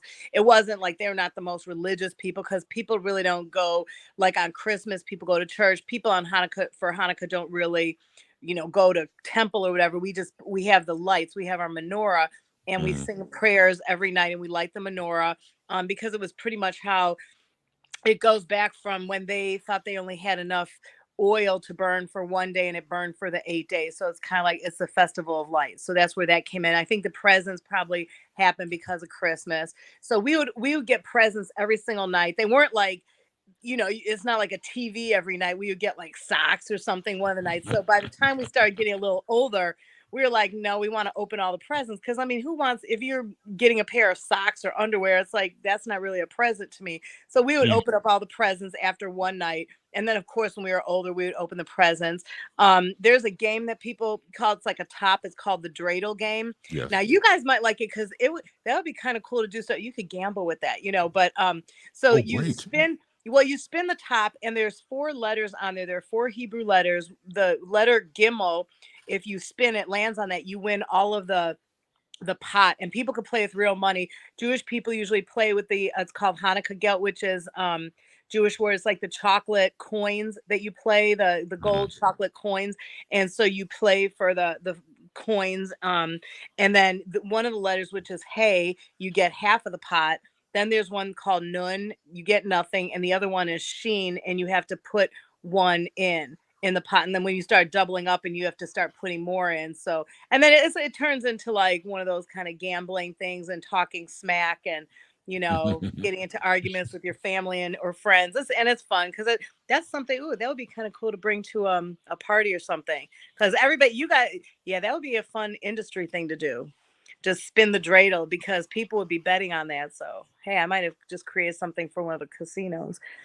But yeah, but it's fun, So, I mean, there's some holiday songs, but like I said, making like the latkes, the potato pancakes, that's a tradition. And, just kind of being with your family. And then, like I said, you sing every day when you light the candles. So I was always like the singer. And then when my parents moved, I would call my parents on FaceTime, and then we would kind of light the candles together and sing. So I miss that. I literally was thinking about I think I was going to tape it and then play it back for everybody. But then I got, I was like, oh, I'll wait till next year. So. I hear you. Yeah, it's like with me, I go back in time to when I was younger, and my parents used to have Christmas parties, of course, every year on both sides of the family, my dad's side of the family, my mom's side of the family. But it started to get agitated. And so at one point, so we would have like the manger scene, like most houses would have. And so this was like after New Year's, and I'm about maybe 12, 13. And my dad asked me, have you seen Jesus? And I said, I haven't seen my Lord and Savior yet. I haven't got there yet. He said, no, boy, you seen the baby Jesus in the manger. And I said, no, I haven't. So my mom was like, Chester, what's wrong? Somebody pocketed Jesus. Yeah. So somebody stole Jesus. It was a fake baby. Right. In the manger with the crib, everything else. You just know, I'm sorry. There's a special place in hell. Yes. For you to pocket a baby Jesus from a manger scene. Now, we would call that in Jewish, we would call them a schmuck. And that, very much so. Constant call someone you mother effort, but if I said the word schmuck, or my mother would be like, oh, Lisa, no, we don't like that, right? But I do love, I'm going, it's funny, people, they always call well, what are you going to do on Christmas? Like, they feel sorry for us. Like, go to movie. I mean, there's other things to do, but I usually go visit friends because I love Christmas cookies. So I'm actually going to my friend Kathy's with her family. She invited me, and I love Christmas cookies are the best. Oh my God, Christmas cookies. Yeah, now you talking. I'm going to my in-laws on Christmas Day, and then there's a Monday Night Football game that I have to cover. Oh, okay. You said you have to okay, because I was like, that usually football and sports gets like intertwined with holidays. So there's like 5 NBA games scheduled, and I'm not watching any of them. Right. I'll be working, so. Wise gets the easiest excuse. He's working, and in a way I am too. I got my show in the morning, and then we're going to my in-laws then I'm gonna get a nap, and then I gotta knock out the Monday Night Football game. I'm gonna have to depart here because there's still a few other things I'm gonna get done. I'm gonna hop back on YouTube and tune into the rest of the show. But Bass, thank you. When don't we work? Exactly. Thing was, especially when I was at GCI, I always volunteered to work on Christmas and Easter, just Right. I knew we didn't do stuff, so I always would volunteer, plus I like on Christmas we would just play music, so I would get paid like double to do that. But but yeah, we're always working though. Holidays We are. Another work. We are. That's non-dimensional religion, everything. So. Yep. If I'm allowed to post, Chris, my GoFundMe link in your chat, I'll tell everybody real quick about what I'm doing for the Snowman Stadium tour. Being a survivor of cancer, I want to raise money for 3 separate reasons. Number one, for my family, because we're stuck behind a mountain of medical bills. And we're trying to get everything caught up. The second reason is the biggest reason. I want to talk to cancer patients and cancer survivors. And I want to take a chunk of whatever we raise and donate it to cancer research, because if I can beat it, others can beat it. And I'm also going to use a part of that to launch me into being a motivational speaker, because I really believe that I can motivate people. And the third reason is quite simple. When I created the hashtag, this one's for Jody, because on 3 separate occasions, Jody has saved my life. So I want to honor her as well. I'm going to post it here really quick. So if you guys will check this out, it's my GoFundMe, since me and working haven't gotten along, because my body's still trying to recover and all that stuff, and I am very much restricted. Here's the kicker: got declared disabled, can't get any disability. Figure that out. Yeah. Preach to the choir, doctor. We gotta have a separate conversation, separate talk show about all that. Oh, man. When it comes to SSI and how the government is screwing you 6 days to Sunday when it comes to things like that. So yeah, we'll talk about that in a later situation. But I thank you for everything that you do, everything you continue to stand for, and thank you for being taking time out to do this, man. Thank you so much. Man, thank you for inviting me. I was there for the original Salt Bastard Holiday Party, which no one could stop laughing. And you said you had something special. Never forget it. We did the big sports show, and he says I have something special, and that's when all the food came out. That's when a lot more people came in. Victor was with us, and that's when the magic happened for the Salt Bastard Holiday Party, and it was an absolute blast. So thank you for allowing me to explain what I'm doing and allowing me to post the link. I appreciate you so much. But I'm going to tune in as best I can to hear the story, because that's a reason for the holiday party anyway. Oh, yes, thank you. Yeah, as later on in the show, in the broadcast, social media and everything else, I will tell the tale of the birth of the Salt Bastard. That's how we do it. So we have absolutely. Thank you, Brian. Thank you. I love you guys. Thank you so much. Thank you. You take care, brother. Bye-bye. And Chris, I might need you to connect us, because I already have some ideas for him for some of the things he might be able to do to put a little more. So sound like a plan. Let me bring forward this next brother. I just saw him earlier. We were celebrating the birth of our brother in broadcast and our brother in general, Al Greer, who turned 63 years old. He really is 175. I won't say it. He's old. He's an old dude, and to the point where he's like, curmudgeon. But we celebrated his birthday today at a day party. This man was there. He is the creator of Genius Media Group. Please welcome here to the Chris Bass Salt Bastard Holiday Party, Delvin Randall. Delvin, how you doing, brother? What's going on, Chris? Man, I love you. I appreciate you being the salt bastard that you are. Thank you. Well, it's not really me. I named the show after the guy. I told once again, I got to say the story to the end of the show about the birth of how the Salt Bastard, how the Salt Bastard came to play. Yes, I need to hear the story. So I'm sticking around for the story. Oh well, thank you, Delvin. You around the room here, Wise All, and of course the great Lisa E. What's going on, everybody? Good to see you, How you Lisa. doing, I love Melvin? you. I love you from afar. Thank you for everything that you do. Will, you are amazing. Come on, man. I want to be like you when I grow up, and I'm never going to grow up. So you know what? I just want to be like you anyway. Thank you guys for having me on and including me tonight. I feel honored to be here with the amazing Chris Bass. Oh, you're too kind, and I'm glad you've been drinking. Hey, that sounds like alcohol to me. It sounds like alcohol talking. Listen, let me tell you something.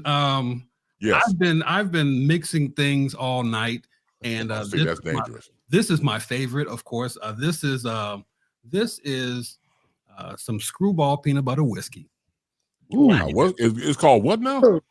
It's Screwball peanut butter whiskey mixed with a little eggnog, cinnamon, and whipped cream. It is amazing. Wow.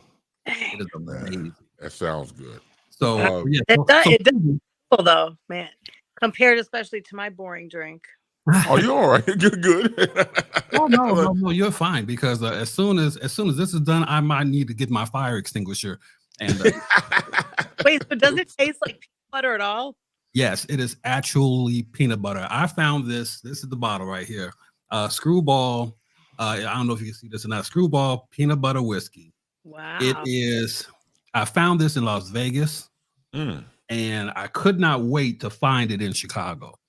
And when I did, I had to get a bottle immediately. And for the holidays, I could never keep it because every time we entertain, I try to, put people on to it, and the bottle goes away really quick.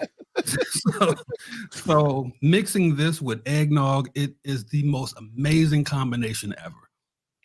Oh man, look! Before I bring on my next guest, Delvin was the former program director at WVON Radio here in Chicago, one of the oldest, if not the oldest talk stations geared towards Black audiences. Yeah, let me. And so, you say this.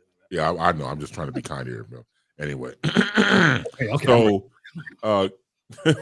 So, Kendall Moore, who does a really great talk show on WVON every Friday night at 6:00. So before I was banned at WVON, I would go to his show. No, she banned my ass. So before I was banned, I didn't know. I was a recurring guest on the show, and if you know Kendall, I'm not saying anything out in the open. Kendall was like, "Hey, Bass man, we're gonna have a little drink of live bass." Like, oh, okay, whatever.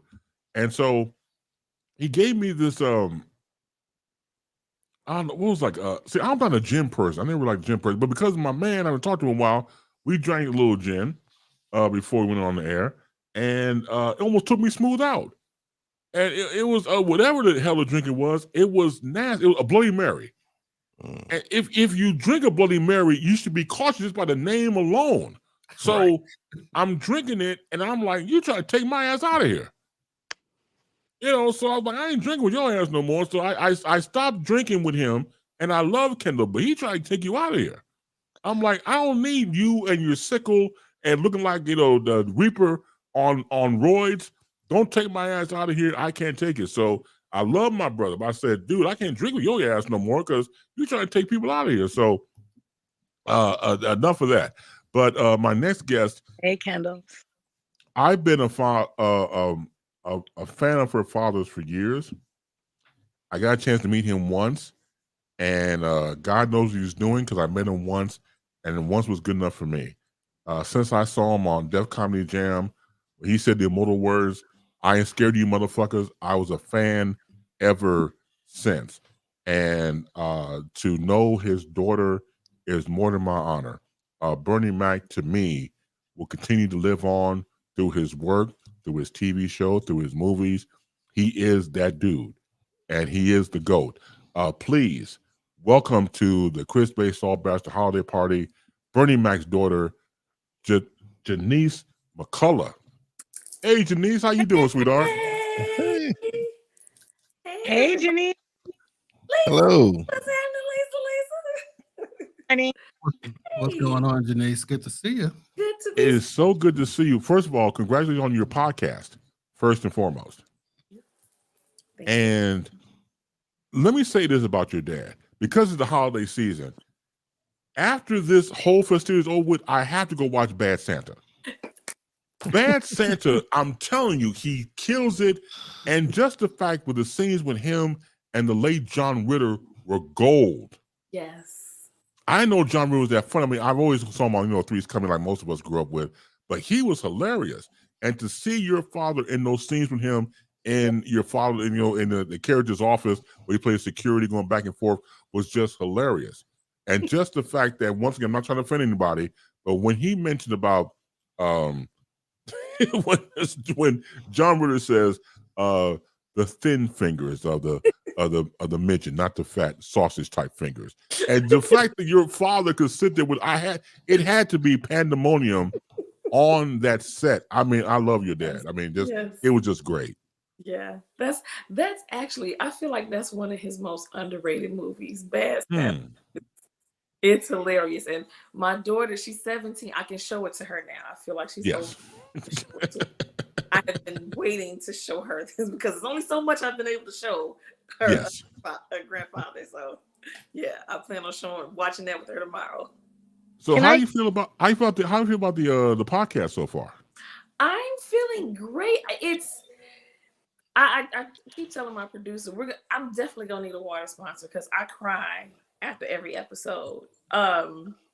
Because it's just so I keep saying the same thing, right? It's been 15 years since my dad died. And 15 years. Right. And I'm just so humbled by the amount of people who still love him, who still talk about him. Like, I mean, he trends like every so often on the Twitter X, whatever it is called now. People, I get on TikTok, somebody is reenacting something that he's done. YouTube, like he's there. And since starting the podcast, there hasn't been anybody that's been like, get out of here. After 15 years, people would be like, it's been 15 years. I'm gonna need you to talk about somebody else. Like, come on. But no, everybody is just so eager to just be like, yeah, of course, I loved him, and just keep talking about him. And so I know what he means to me because he's my dad. There's never gonna be a day in my life where I'm ever gonna, be like, I don't want to talk about my dad anymore. But that so many other people feel so warm and feel so much love and adoration for him that they're just like, absolutely. And all the wonderful things that people have to say, because I keep saying, like, it's been 15 years. If he had been an asshole, somebody by now would have been like, you know what, I'm going ahead and tell you. I'm sick of it. Like, but nobody's done that. So it's just been a joy for me to do. Can I step in? Can I say something? Yeah, really please. Do you have any questions or comments for Denise? Go right ahead. Coming from somebody, Bernie was like an older brother to me. Bernie always looked out for me since when he used to do this stuff on Monday nights at the Cotton Club. Bernie was like always like an older brother. I'm just so proud of Janice. I met Janice when she was like super little. I mean, I had just started out too. So I had just graduated from college. I was starting out in radio. And Bernie, I don't even remember, but Bernie and I we were instant friends. He was literally like a protective big brother of me. And, just for what Janice is doing now too, because so you have a whole new generation seeing, because somebody like a Bernie Mac, you're talking about John Ritter. I just watched the birthday celebration for Dick Van Dyke at 98. Dick Van Dyke, John Ritter are those people that had that physical comedy, and they can make you laugh during a pandemic. They can make you laugh during 9/11. When 9/11 happened, we were on the air. I was with Gene Sparrow and Stone Pony, and I would cry after our shows every day because this was taking place. And I would come home and I would turn on Three's Company and I felt guilty, but you can't feel guilty. People like that, like your dad, Bernie Mac, thank God for him. He keeps our hearts smiling and he keeps us laughing every day so we can, versus when we pay for our therapist, that's. Oh man, she dropped off a little bit. She'll come back. There you go. You're back. Sorry, somebody's calling me. Of course, people are calling when you're out. They must hear you. So, but I'm so proud of Janice, and I just, you're it's gonna be so successful because people loved your dad, and they still will continue. And you're just such a perfect person. The way you handle it, I'm so proud of you. So back to you, Chris. No, and I know I'm incredibly biased, and Janice knows this. When you are beloved by people, that's a whole different category. Yeah. And you are, dare I say, put into immortal status. Because when I see your father's work on TV and movies, he's still with us.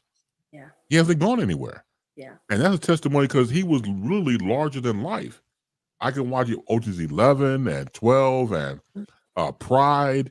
I can go through all his movies and he's still with us through his body of work. So to me, he's not gone. To me, he's just rise to a part of being immortal, which again, not everybody can rise that type of a situation. Yeah. The Players Club. Because that's the thing that I've said. There's pros and cons to everything, right? Like I think it's a beautiful thing that that's how he's seen, but at the same time, the con to that is, like you said, once people immortalize him, you start to deify him and you miss the humanity, and that's the part of him that I don't want to get lost. I don't want to get lost at all. And sometimes I have to check people like, let's bring it down. Yes, we can still love him. He was a human. Let's bring it down now. Can I say this about Janice real quick? Yeah, go ahead, Delvin. Yes. In my short 5 minutes at WVON when I was there as program manager, I wanted to get Janice on the air as often as possible. And I would call Janice. I would try to get her on. And of course, Janice was traveling. She was doing her own thing. And I could never really get her in as much as I really wanted to get her in because she had a sound that I knew that the station needed to hear. They needed a new tone. And Janice had that tone. So I wanted to get her on and get her in there. And she really wasn't available. And so when I found out that she has a podcast, I'm like, oh my God, I'm so glad that she is doing a podcast. So Janice, listen, do it because America and the world needs to hear from you and what you have. It is just it's so important to have that sound. And I don't know sound much. I don't know much sound, but I do know this. People need to hear from you.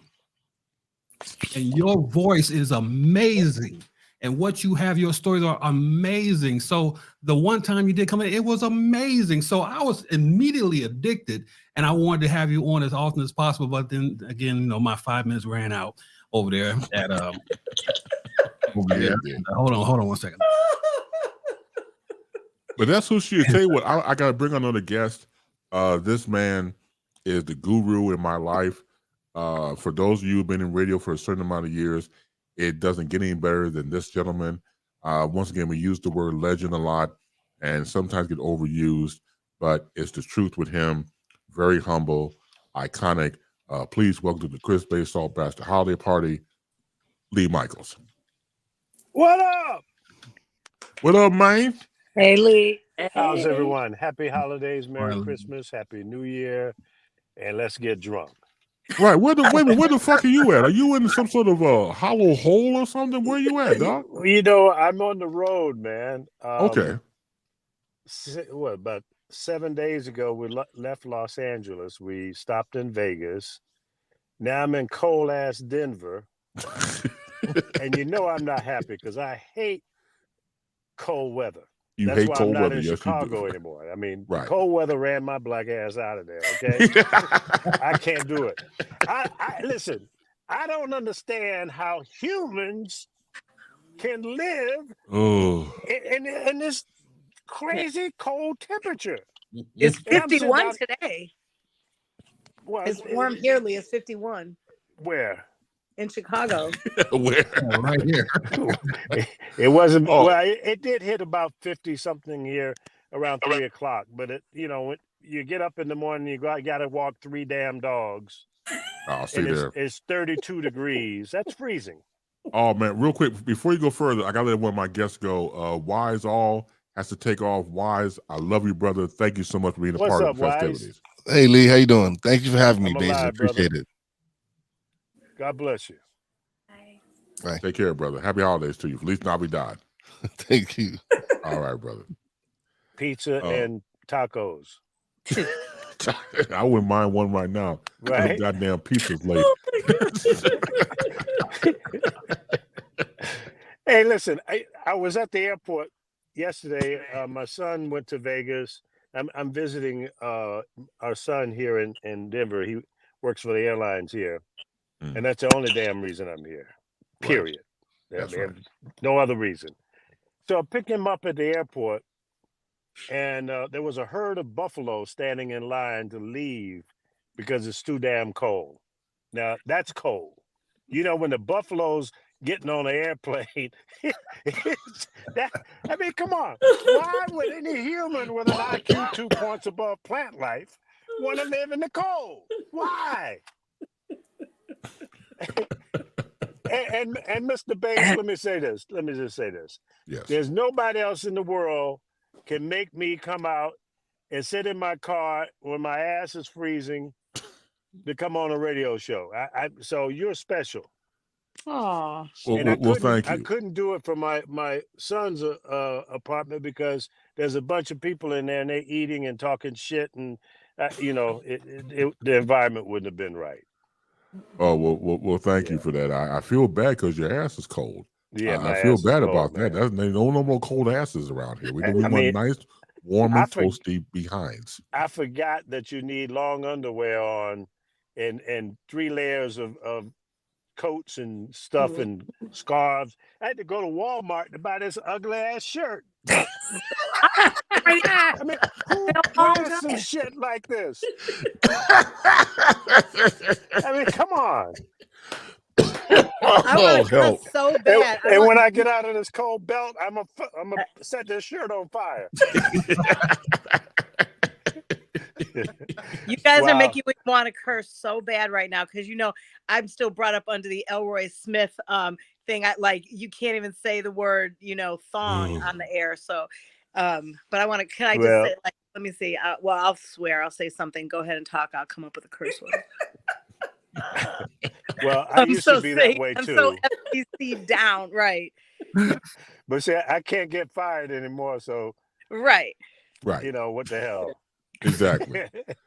Oh man! If you need a few curse words, I got a book here. You're more than welcome to go to the curse book here. Let me run a few of them off for you real quick. Oh, I know. I went through them earlier when I was driving. I had a little road rage when somebody tried to hit about 4 of us. Yeah. So yeah, if you could take me driving in a car, I would probably get fired real fast. But that's the time to use it too. Right. As long as real quick, go out to the peanut gallery. Barbara Jean says, "Cold ass, warm heart." So that describes you, Lee. That's it, right? That is it. Barbara Jean. As a program. Biscuit. Oh, the biscuit of cheese. That's right. That's Barbara Jean. Right. Now, as you see, we have Denise McCullough, who's of course the daughter of the great Bernie Mac. Bernie Mac's timing and what he does this vocally, being a stand-up comedian. How would you utilize that if you were still programming Chicago radio? How would you fit him in? You asking me? You the only motherfucking program. I mean, I was saying, yeah.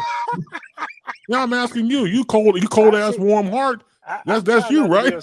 I'm trying not to be a salty bastard like you. So it's too late. I'm trying to be cool. A Bernie Mac talent. I would escort him to the studio and close the damn door and say, "Go for it." It would be called like a T.I. Do you, dude? Just do it. I mean, a talent like that, you can't put restrictions on. As long as you can find that point and that happy medium and understanding is, okay, this is public broadcast radio. There's certain things you can and cannot say and do. Right. As long as that talent understands that, then why put handcuffs on them and a muzzle? Let them do it. And I guess I've been lucky that I've had a career of almost 50 years in the business, and I ran across some great talent that I had a chance to be a program director or coach with, and very, very rare would I restrict someone from being themselves. And I'm blessed that I came along in the business when we could do that. Yeah. Today, is sad. That's what because the talent that's on the air today wouldn't make my C team, let alone the B team or the A team. And that's just how I see it. And if you fit in that category, then I'm talking about you. And it's easy to tighten up your talent if you put some time and effort into it.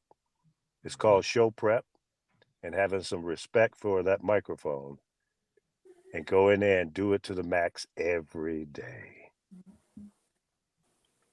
And, you know, to have the opportunity to work with some of the, I could go through a list of 50 at least names. You know, you guys were talking about Doug. Doug was an exceptional talent. And Doug was one of those guys. I didn't have to worry about so much of what he did on the air. It was off the air. Because Doug was a wild child. Yes. Wild. I mean, buck wild. But when he got in that studio, he was in his zone. Mm-hmm. In his zone. And he was a master at it. He had the just unbelievable spontaneous talent. You know, you could say XYZ and he had a response immediately. Amazing talent. And as we're referring to the late great Doug Banks, who really got his bones here, went national for ABC and American Urban Radio Networks, and was just light years ahead of his time.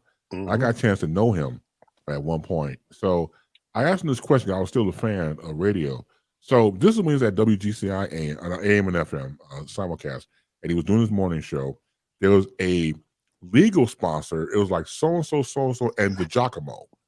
And Kool Moe Dee had a song out, and he said, I got a Lockamo on my Giacomo like a pit bull. And so all of a sudden, you know, I heard that, I said, Doug, why the hell you say that, man? Oh, it was funny. So he was off for that week because they lost a sponsor of the legal firm, because the Giacomo actually heard it and called up WGCI management and got Doug off the air for a week. He got a Lockamo on my Giacomo like a pit bull, which to me is a classic line. But it goes back to you said about him being in that zone. And it was just one of those things where, and not like an old man get off my lawn, you kids, but I don't hear that nowadays. Because all these talents are handcuffed. Well, they're handcuffed and they're not really prepped up. They haven't had the coaching. Many of the program directors today, most of them haven't been on the air themselves, number one. Number two, they don't have the ability to coach. They may want to do some different stuff, but when your vice president of programming in that format dictates everything that goes on all of the radio stations in that format, you get along, you go along to keep your job. You can't hire, you can't fire, you can't add a record, you can't come up with a promotion. It's all done at the corporate level now. Yeah. Well, so that's one person dictating to 75 radio stations in the urban format and 150 and top 40, et cetera, et cetera. So I can get in my car and drive from Los Angeles to New York. If I listen to iHeartRadio, I'm going to hear the same bullshit in every market. What's lost in all of that is very simple. When you go from Los Angeles to New York, you go through about 3 different regions. If you go from New York to Miami, you go through 2.5 regions. The culture in this country changes in those different zones. You got a Northeast zone, you got a Mid-East zone, you know, DC, Virginia, North Carolina, and then you go below that, there's another sound, there's another rhythm. You go into New Orleans, and you got a whole different drummer in there. Totally. You go into Houston, it's a different drummer there. So that's lost, because when they add a record on the playlist in a format, it's the same song, same music everywhere. So those local artists don't have a flying freaking chance anymore. They don't, and that's sad.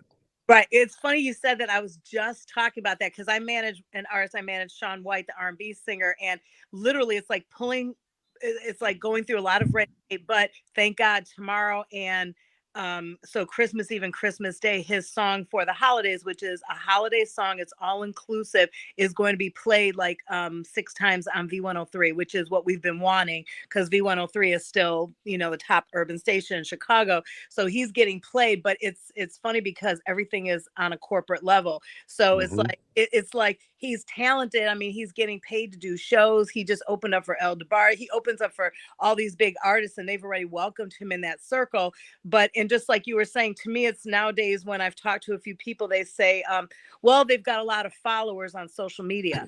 You can have followers, but if you're not credible, you have to be credible. And so, you have to be credible, especially when it comes to death.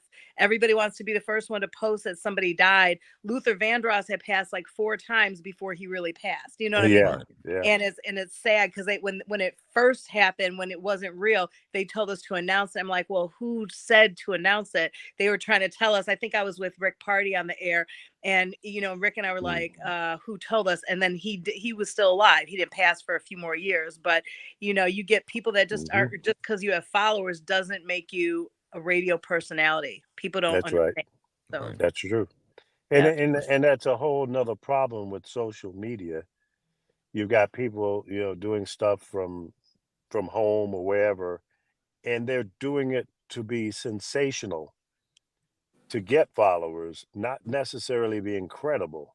And they buy followers. You can pay a certain amount of money Absolutely. to buy followers. You see all those eggheads, the followers that don't have pictures and they don't have any followers, those are bought and paid for. Right. That's when true. all of your followers are in the same region. Yeah. So if you find a lot of followers who are African, or a lot of followers who are German, you find a lot of followers in the same continent clusters like that. Yeah. You know that they're bought and paid for. Absolutely. 1 million. Real quick, Lee, Full Body Frequency says, hey, Lee, hello to you. We don't have any cougars on the panel, do we? We don't have no cougars, right? I don't want to offend anybody because, no, she was starting shit last hour about trying to get cougars to unite. And I'm just letting you know that, no, we don't want that here. We're not being anti-cougar. Just want you to stop the shit and do your own thing somewhere else. That's all. So that's all we're saying. Wait a minute. Is Full Body Frequency saying she's a cougar? Yeah, here it goes. Here goes the shit here. Cougars of the world, like she told Cougars of the world unite. Oh my God. Now she's one, and my friend Enova Ingram, who I've known since kindergarten, she's a cougar. And so I'm just saying that don't do that here. Close your legs and go somewhere and start your own podcast and unite there. Well, that's all I'm saying. This is a wholesome family fucking show. We don't need that bullshit here. Wholesome. Right, wholesome. Adults only. Right. Oh my goodness. Yeah, you ain't gonna pick up no young folks. Say that again, Delvin. There's just so much bullshit that we allow here. Exactly. Even bullshit draws a line. That's funny. No cougaring during this show. Cougaring. Right. Yeah. My God. I mean, this is just this, I won't say it's disgusting. And again, as I said before in the first hour, I'm all for love. If you're somewhere doing the Mattress Mambo, God bless your ministries. Not the Mattress Mambo. The Mattress Mambo. That could be the name of a new show. That could be a whole new podcast. The I'm Mattress looking for a Mambo. new podcast, by the way. So anybody want to do a Mattress Mambo podcast? Come on and follow.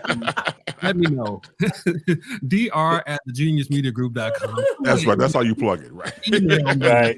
Go ahead and get that. I was gonna make a joke, but I don't want to call out names of people. So Oh, why not? Why not? Go ahead. because I like I'm not gonna call TD Jakes or Puffy or any of those guys. So yeah, I'm gonna just be quiet. Oh, okay. Well, I can see that.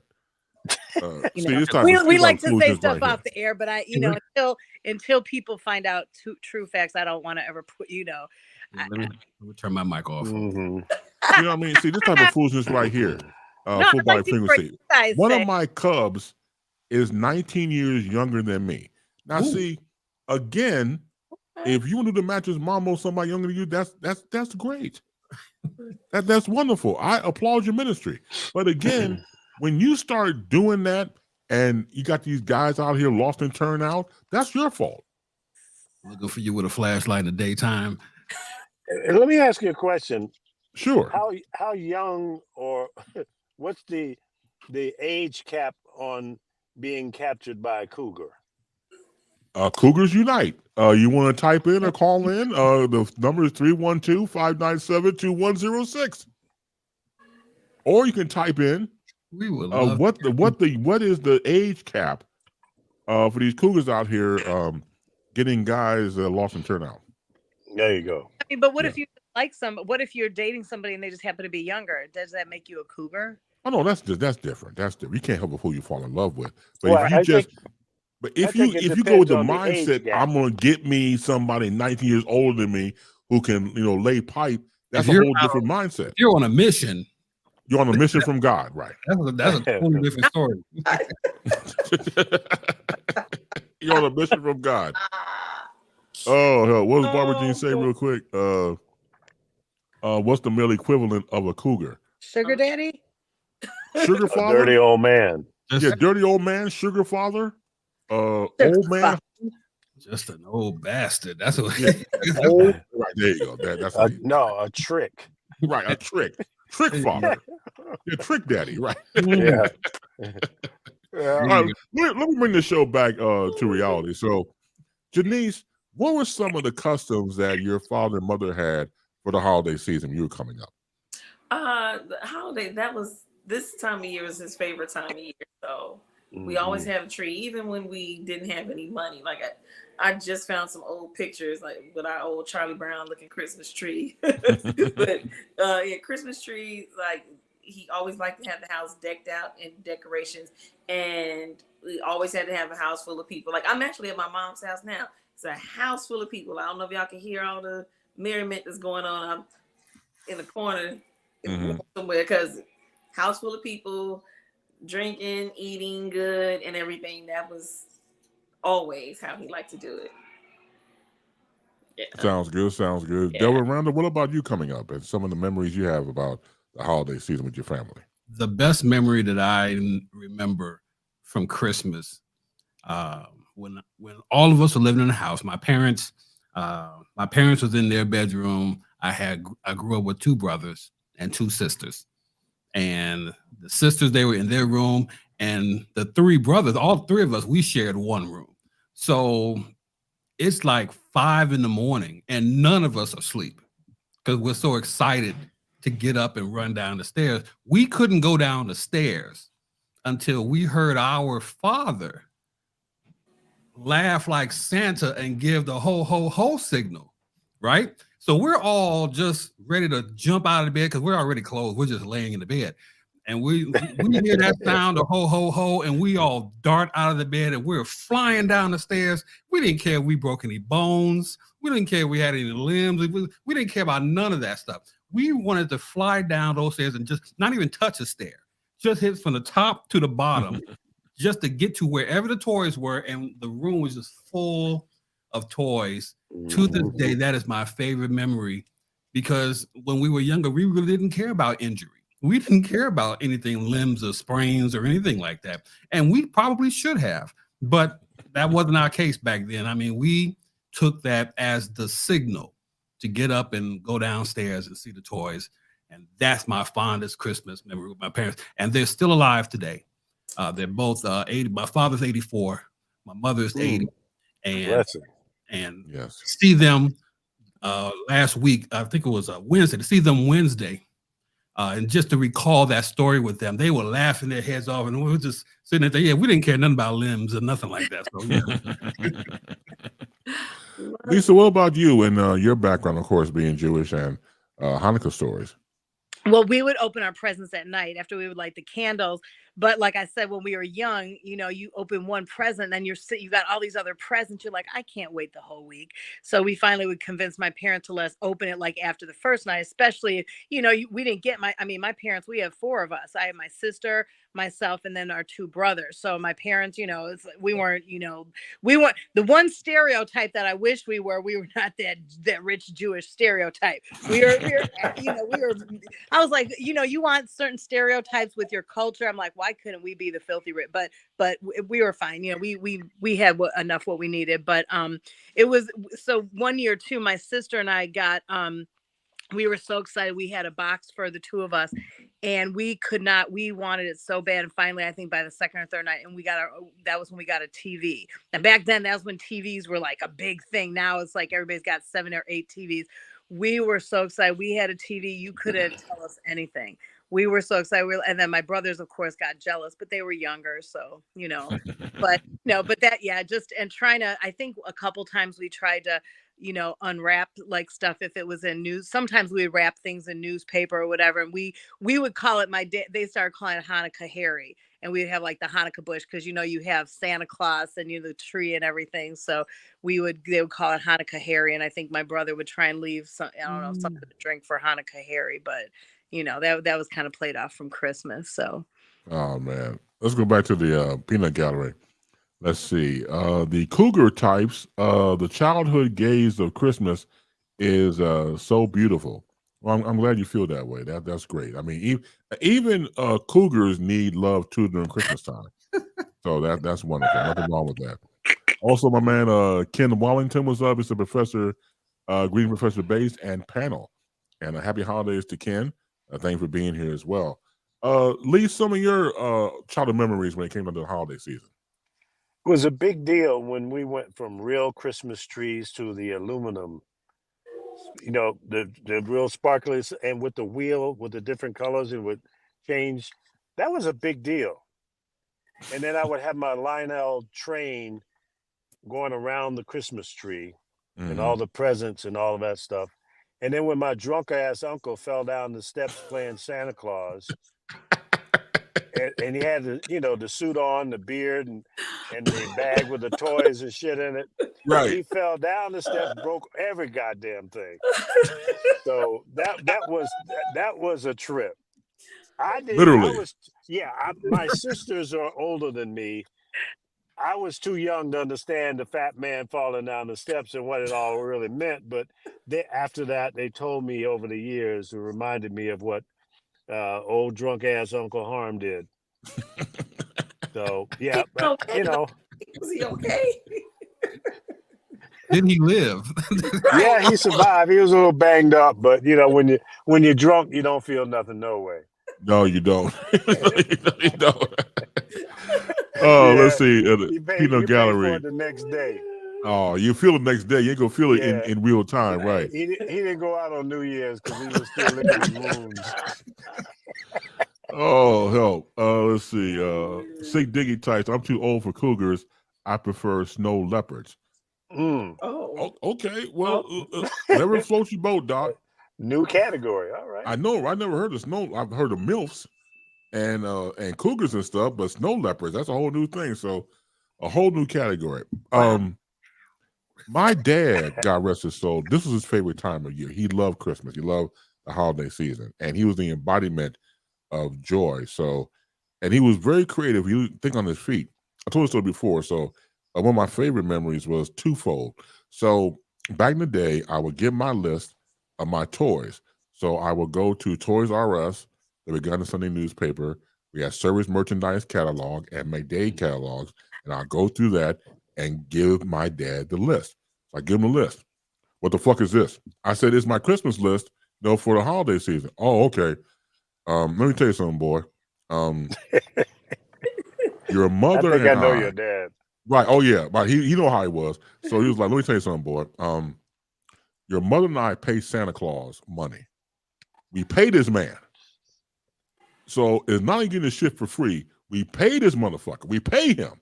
So this Santa Claus comes to this house before Christmas. How do you think got this shit over in the North Pole? He comes here with we give him the list and everything for you and your sister and everybody else. We pay this man, so we pay him the check and your mother signs the check and everything else. And so by the time Christmas morning comes along, you got everything. Well, we keep reiterating, we don't get it for free. We pay this man. You understand me? I'm like, yes, sir. So next year, you make sure you itemize every goddamn thing on this list. I want the price on the right-hand side of the page. You understand me? Yes, sir. So next year rolls around, same thing as usual, service merchandise, Mike Dade and Toys R Us, but I itemized each item on the right-hand side of the sheet of paper with the list. Give it to him. Well, you got the price on the side. You told me. Right. I forgot. He had already had some eggnog, huh? Oh man, he didn't. He go, damn, fuck the eggnog. He went straight to the booze. Cut out the middleman. I mean, he went to he was a vodka drinker, so he drank like a Smirnoff, not the fruity stuff they have on now. I'm talking about like the real mother for you. And he would drink that or some JB Scotch. But his go-to was the vodka, Smirnoff. How do I know? Because I would find dead soldiers around the house. Yeah. So I remember one other time. Sure. During Christmas, my dad was a big fan of eggnog, and he would put his rum in it or whatever. And he had this container. It was shaped like a megaphone. And it was with eggnog and rum or whatever it was. And it had the little handle on the side and everything. And I was maybe 9 or 10 and a playful, out of control fool. So he had it in his bedroom on the dresser. And I went in there and I saw that and I grabbed that thing and I put it up to my face and all this eggnog and booze came flying into my face. My dad says, "Fool, what are you doing?" And I'm got eggnog all over me. I'm like a wet mess. And I said, "What is this?" I thought it was a megaphone that you could play with and yell through, right? Right. I thought he was going to kill me, but he didn't. He was real cool about it. He just said, "You got to clean up the mess." Right. And I'd rather get an ass whooping as opposed to have to do that, but because it was a mess. I mean, I had it from head to toe and all over the floor on the dresser. It splashed on his bed. It was a mess. Lee, my mom, she didn't. Lee, why am I on Amazon right now looking for megaphone flask? Why am I on here right now looking for Amazon looking for a megaphone flask? They probably don't make them no more. My failure. And as you guys are talking, I'm looking through. So my mom gave us my mother kept track of everything. So I have my baby book here. Why I just pulled this out. These are two different ones from 1974 and 1976. What I want for Hanukkah. We used to have the big Sears catalogs. So I would go to every page and I have on here every Barbie thing you can think of, a Sunshine Family, every Barbie thing, Kitty, I don't even know, Skipper stuff, snow cone makers, Frosty snow cone makers, every game you could think of, but I don't know if you guys can see it, see my writing and everything. This one only had 54 items. It says, Lisa, it's 1974, what I want for Hanukkah. And how many did you get? Probably 2.5. Okay. If that Planet of the Apes, Clue, Stay Alive, wow, masterpiece. Okay, oh wow, okay, I'm dating. I mean, yeah. Wow. So, but yeah, I was looking through as you guys are talking about this stuff, because when you look at when we used to get the Sears catalogs, we wanted backyard sets, you know, like how you had a slide. We wanted not the little swimming pools, but we wanted a built-in swimming pool, thinking my parents were going to get us everything just because it's in the Sears catalog. Yeah, it didn't work like that.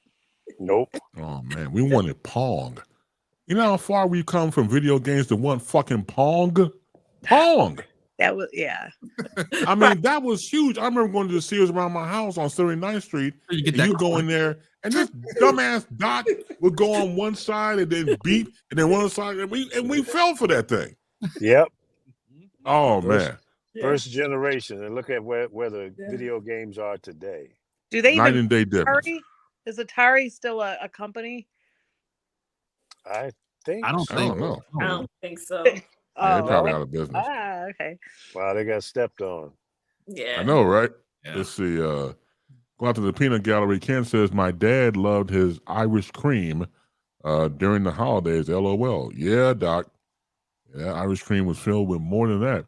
I used to tear small holes into my wrapped gifts so I could try to identify them. I think I might have done that too. Right. I could never find mine.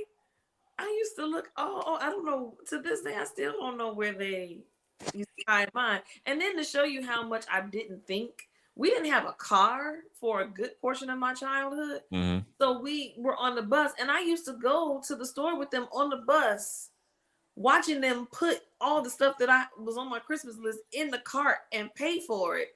And I don't know, my kid brain was just like, wow, okay, this is some lucky kid wants all the same. They're gonna get all the same stuff. Yeah, my mom and dad used to hide stuff at neighbors' house.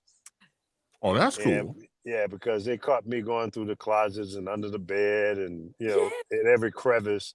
They said, okay, we're going to get him. And this particular Christmas, and see, my dad died when I was 13, so I must have been about 11. And I looked all over the house. Went to Big Mama's house. It wasn't nothing over there. Big Mama was the grandma. Mm. Nothing over there. I said, I'm not going to get nothing. I've been good. I'm doing okay in school. They're not going to get anything for me. I didn't even see anything for my sisters.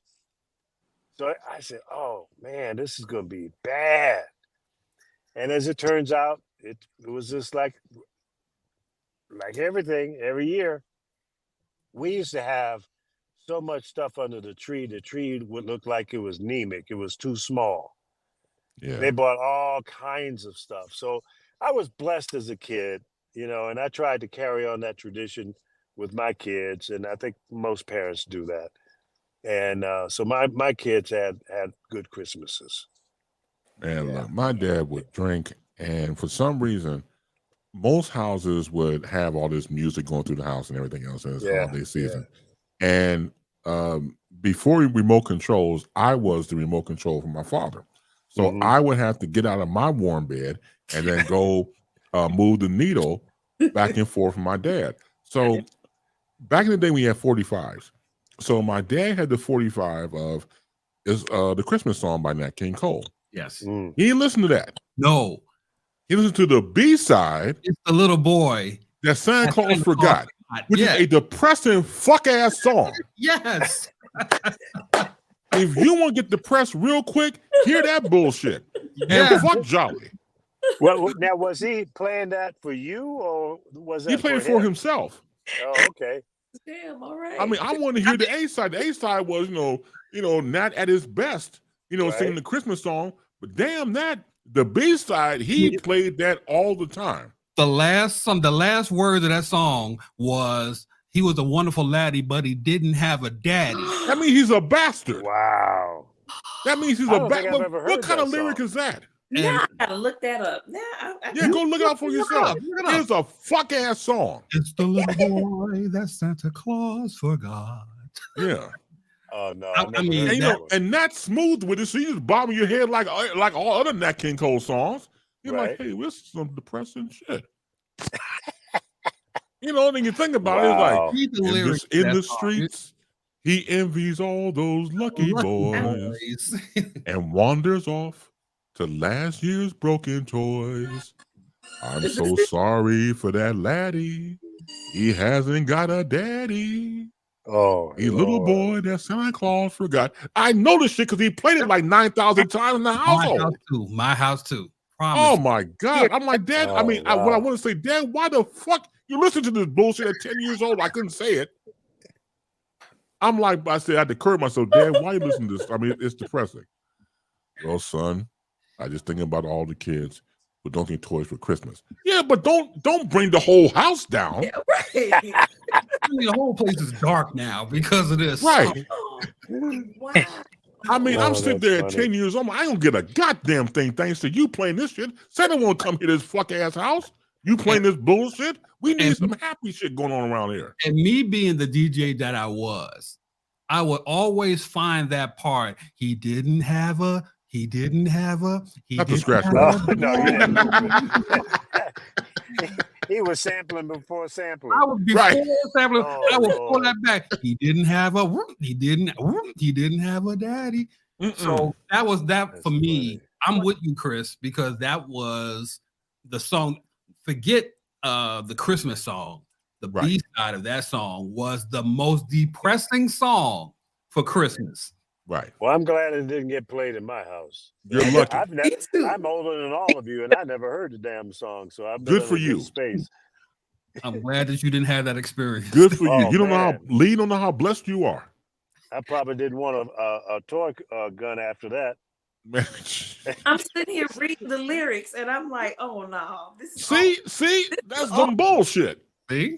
this That. is terrible. For some soldiers in the drum, it broke his little heart when he found Santa hadn't come. Right. Who wrote this? Did Nat write it? Because I know Mel I don't know if Torme Nat wrote wrote the Christmas song. I don't know if Nat wrote that or not. Jimmy Leach, Michael. Okay, he needs his ass kicked now, even though he's dead. We need to find him and go dig him up and kick his ass one more time. Yeah, look at his old ass bones and kick his ass up again. I'm telling you. Wow. See, I think we only had 2 songs, which then and we used to make fun of one of them because there's a song that says, "Oh Hanukkah, come light the menorah. Let's have a party. We'll all do the hora." The hora is a dance, like the dance. But my brother, of course, would change it. He would be like, "Oh Hanukkah, come light the menorah. Let's have a party. We'll all hire a hora."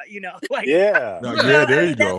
every time I hear Yeah. it to this day, I like crack up thinking about, and then the other one is I had a little dreidel, and and everybody, that's like the only 2 I think songs we know. But so my question for all of you guys, because I was like, where I went to school, I went to Hillcrest. I think I was like the only Jewish kid. All of my friends that went to Temple with me all went to HF. And so, but I used to go Christmas caroling with my friends because when you're a little girl, you want to be with all your friends. So you're not going to just sit at home while they're out freezing their asses off Christmas caroling. So you go with them. So did you guys ever do that? Did you guys ever go Christmas caroling with your friends? Hell no. He said, hell no. So let's let the Jewish girl go do that shit. Right. Come on. Oh, I said shit. I'm so No. proud of myself. Okay. Now we would go to church and sing Christmas carols and stuff like that, but I don't ever remember going house to house, ringing doorbells, and because you might have gotten shot back in the day. No, it was the big. If you were, I grew up in the hood. You got a big part in the church program. Right. You had Right. to, sing. Exactly. You got solo, or you got to be Mary in the baby Jesus play or something like that. Right. They would have a group of people, standing on the corner in downtown singing, but and I remember seeing that in old black and white movies, but nah. Yeah, as a singer growing up, I was never taught to go sing outside in freezing temperature. Yeah, we were. I don't think any of our parents were happy that we did that. But we were at a slumber party. We did it, and I think when I told my family, I was like, "Yeah, with Christmas care." My family's like, "You did what?" They're like, "Okay." Like they didn't really say anything, but you just want to do what your friends did. We didn't like make money. Right. Of course. I think we just did it because we like some of the little boys that lived in the neighborhood. So I think we were just being some slick like 4th, 5th, 6th graders. So Now, all of you from Chicago? yes, South suburbs, South side. Now, I'll give you a little story here. I never experienced a white Christmas until I was 31 years old. white meaning snow or like a Caucasian. Well, both. No, I mean like white, like you meant it snowed or like I didn't know when he said a white snow Christmas. on I thought he meant Christmas like with Day. a Caucasian family. Okay, That's the No, case. no. I had several white Christmases. okay. It's like Yeah, but I never experienced snow on the ground until I was about 31 years old because I was raised in Virginia, and okay. we never got snow on Christmas. Mm. Never. So that was an experience. But you know what? After that, second time, I was in Chicago, by the way. After the second time, I said, okay, this is not what it looked like on TV and the postcards and all that. No, I'm It's done. pretty to Because when look you at. got to, when you got to dig yourself out of the garage, it ain't all that fun. It ain't that pretty no more. Nope. No. I was not. Let me bring forth another person that's going to join the festivities. He is the host of the Ask Dr. Ron program. Put your hands together for Dr. Ron Ford. Dr. Ron. Hello, happy holidays, one and all. Yes. What's up, D? Yeah. What's up? I see y'all talking about child abuse and all sorts of other things. I figured it was time for me to jump in. Were you going to turn it around and save us? Or No. I'm just like, dang, this is a really sad show. Nat King it's not sad. It's not sad. I just talk about the sad shit my dad did when he was alive. That's God rest his sad. soul. No, you're right. No, this shit was horrible. Yeah, man. Ain't you heard the one that says 'tis the season to be jolly? He said fuck that at that time. Like he was like, the hell with jolly, man. I gotta go with this bullshit song. All of that kind of stuff, and as I got older, I understood what ho ho ho really meant. But when are you referring to prostitution? I don't think she was charging, Well, that's wonderful. Hello, everybody. Got you a freebie. For those that don't know me, I love you. And ain't nothing you can do about it. How about that? Merry Christmas, Dr. Ron.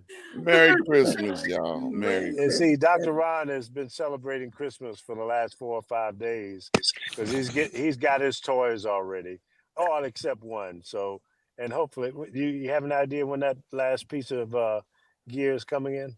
No, I don't. No, not yet. No? Okay. What toys are we referring to? Just to be because now I'm paying attention. What's going on?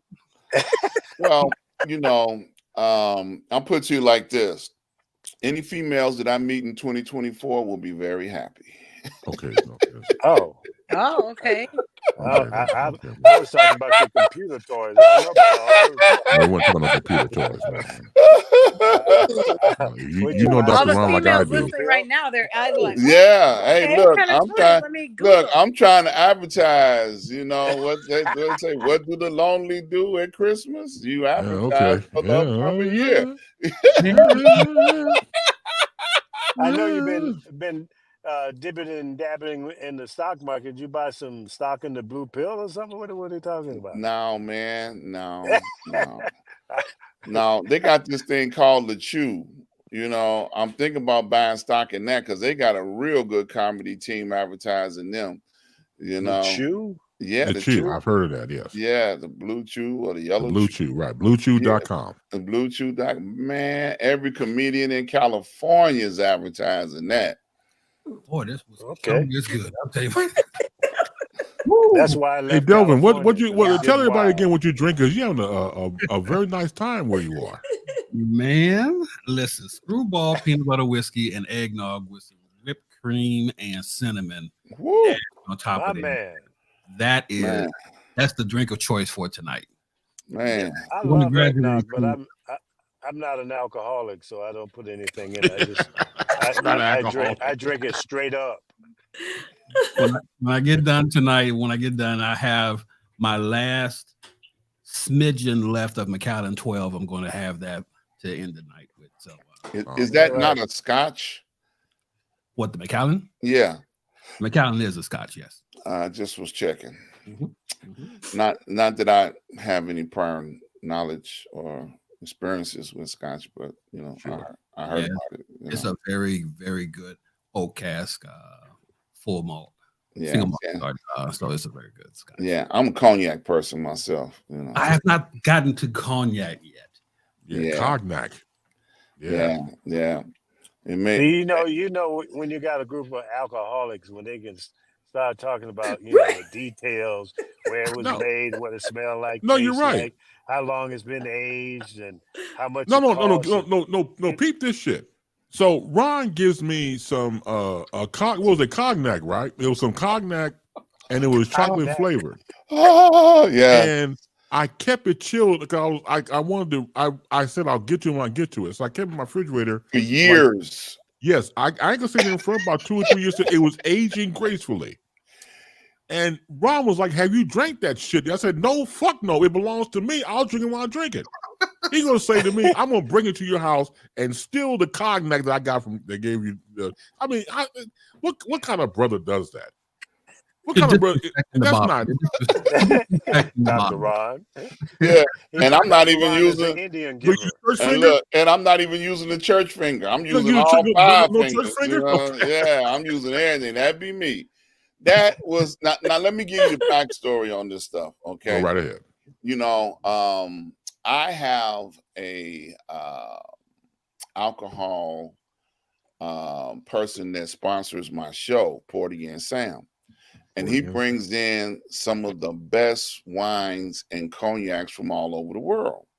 Oh, bootlegger. Yeah, that's the one you call him. So I had picked up these bottles from Sam and brought them to Chris. Now they cracked open one and every chef, every connoisseur in the building loved it. And years went by, and you know, of course, this is not available anymore because Sam's stuff is very exclusive. If you don't have any left over from the time that that you got it originally, you ain't getting it. So when I found out he still had a bottle left in his refrigerator, and I know he lived on the first floor, I ain't even got to be a second story man to get in there. You don't need a ladder? No, I can climb in through the porch window, okay, and get in there because I know where the refrigerator's at, and I'm like, I can go in here and get this wine, and he won't even know it's missing. Now, see, that's not right. Now, wait a minute. It's not to offend my Native brothers and sisters, but that is a Native American giver. In that situation, that's not cool. Wait. Do you still have this bottle? No, I drank it. Oh, okay. Was it good? It was great. It aged well. It got nice and cold and everything else. It was smooth. How long? It'll take 2 or 3 years to get cold. You had it for 2 or 3 years? Yeah, but I just had it in there. I just never got to it 2 or 3 years later, and it was some of the best cognac I ever had. Yeah, it was smooth. That's all I can say. It was very smooth. Oh, hold up. I gotta go to the peanut gallery real quick. This brother I've known since grade school, best man at my wedding, my ace boon coon Fletcher Gary. What's up, Fletcher? Happy holidays to you, brother. Chris, do you eat Philip Minions while you drink cognac? Okay, let me tell you the story real quick about Philip Mignons. So please back don't at what I think it is. No, let me finish. You get a hold of it. So back in the day when I was working at WLSAM, I used to work nights and they would shift me sometimes to days. So I was working days, and this guy who worked sales was going to move to the West, I think like San Francisco or something like in the Bay Area, and he was leaving. And so he said, "Chris, you will come celebrate with me during lunch." I said, "Cool." We go to what was it? I can't think of the name. We go to the pump room, and we're there, and now mind you, he's taking back about 4 or 5 Rob Roys to celebrate, and I'm like, "Dude, you all right? You gonna hold it back a little bit?" "No, man, celebration." So it was me, him, 2 ladies, and so once again, we're in the pump. He's going back a few. So the waiter comes over to ask what we want for lunch, and so that's all right. I said, no, brother, don't do that. Yeah, let me get 4 Philip Mignons. And Chris, how would you feel the Mignum? I said, "No, I don't want no Philip Mignum, man." "All right then. Hey baby, how would you feel the Mignum?" "Okay, tell you what, we'll get 2 Philip Mignums medium and then 2 Philip Mignums rare. I'm like, Negro, don't say that. It was by that time it was too late. So the ladies were laughing and excusing themselves to go to the bathroom. And so it was like, "Hey man, what the fuck they laughing at?" They're laughing at, "Yo, dumbass, you just ordered 4 Philip Mignons." I said filet mignons. "No, you didn't." "No, you didn't. You ordered 4 Philip Mignons." And they had the nerve to not even ask them what they wanted to eat. You just gangstered and gave all these fuck ass Philip Mignums the way you wanted us to have it. So the lesson learned: don't drink like that. Don't drink. You can celebrate and drink it responsibly. Don't have like 4 to 8 Rob Roys in a row, and then want to order Philip Mignums instead of filet mignons. As soon as I read that, I was like, "Oh my god, I know exactly what this is." Yep. Now, obviously the waitress understood, huh? Oh, the waiter did, yeah, but the waiter, because he tried to correct him, said, "So, sir, you mean 4 filet mignons? I mean 4 Philip Mignums." I want the filet mignons. I want the filet mignon. Like, dude, okay, but I ain't going to lunch. Well, hell, I don't go to lunch your ass no more. You going out to the San Francisco? So now, was he paying? Yes, Lord. Yeah, the big fuck up like that, he better pay. The pump room was not a cheap lunch. No, it's not. No, it's not. No, he came out of pocket on that still one. Around? Say that again. Are they still around? I don't know. The what? The pump room. Is that the one that was in the Sears Tower? It was in a hotel. Yeah. It was a hotel. It was a hotel. Okay. See, I don't know. A lot of these places are going like the Grand Lux, just about to close down here in downtown Chicago. My favorite spot was across the street. Lowry's Prime Rib, they're gone. So a lot of these places are closed. Yeah, man, they're out of here. The pump room closed in 2017. Gotcha. Wow. Thank you. Yeah. Now, what was there was a seafood place downtown.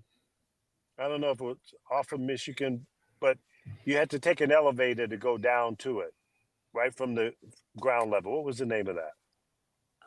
You don't know that one? I don't remember that one. Anybody on the panel know about that one?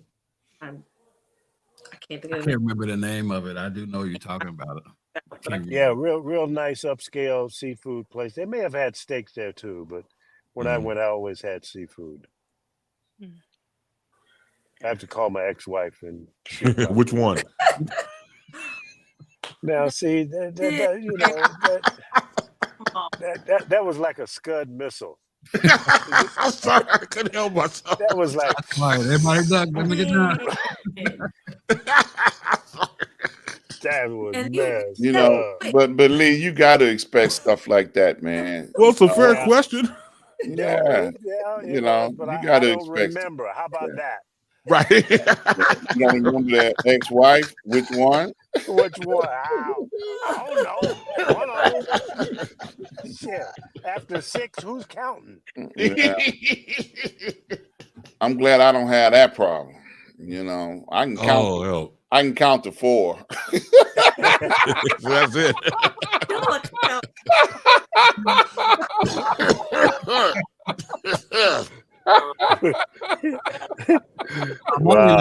I'm only laughing because I'm counting to 3.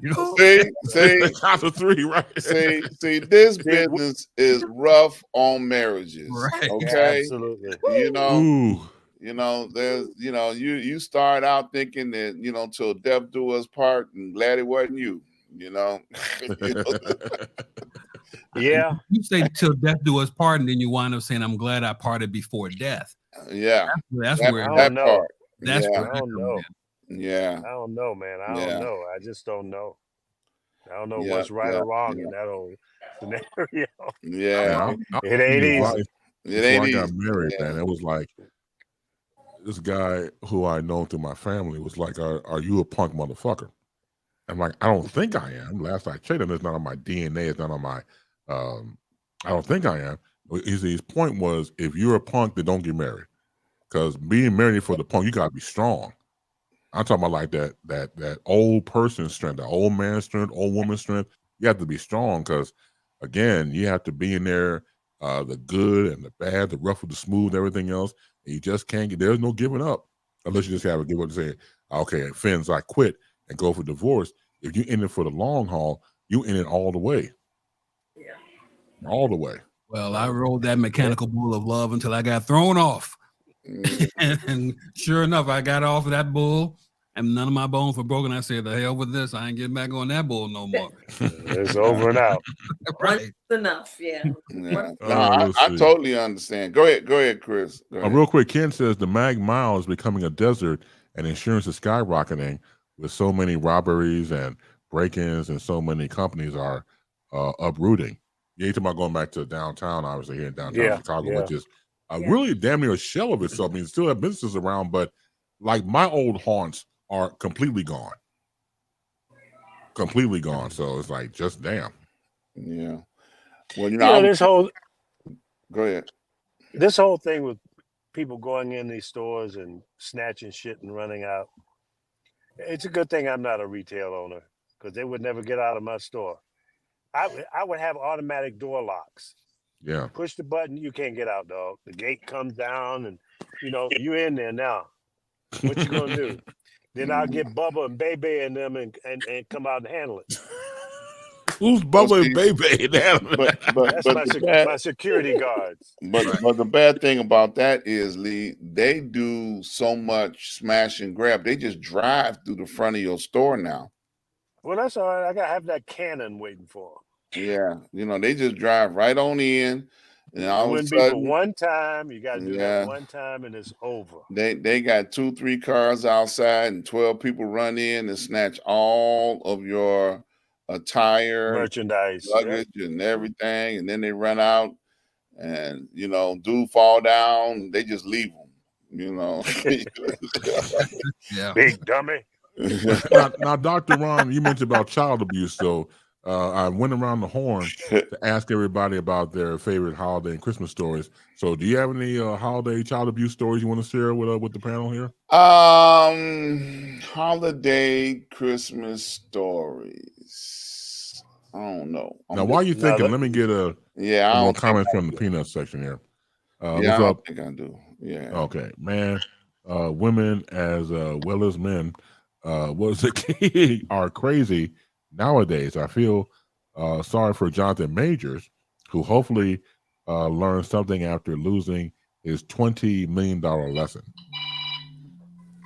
Now, the whole thing about Jonathan Majors, now, was it a setup or just the fact that it seems as though that with certain black actors actually having to be black, they get to a certain ascension, because he was about to blow up as far as I could see where I was sitting at, and all of a sudden these things happen and you put back down again for some reason. Now, is that his fault or just the fact that, I don't know, maybe he pissed off the wrong person?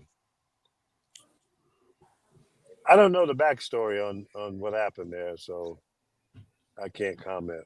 I can tell you, Jonathan Majors is not the only person who is who has experienced this. There are other black actors that have experienced the exact same thing when they mess around with the wrong white woman. I'm not going to say all white women. The wrong white woman. The wrong white woman.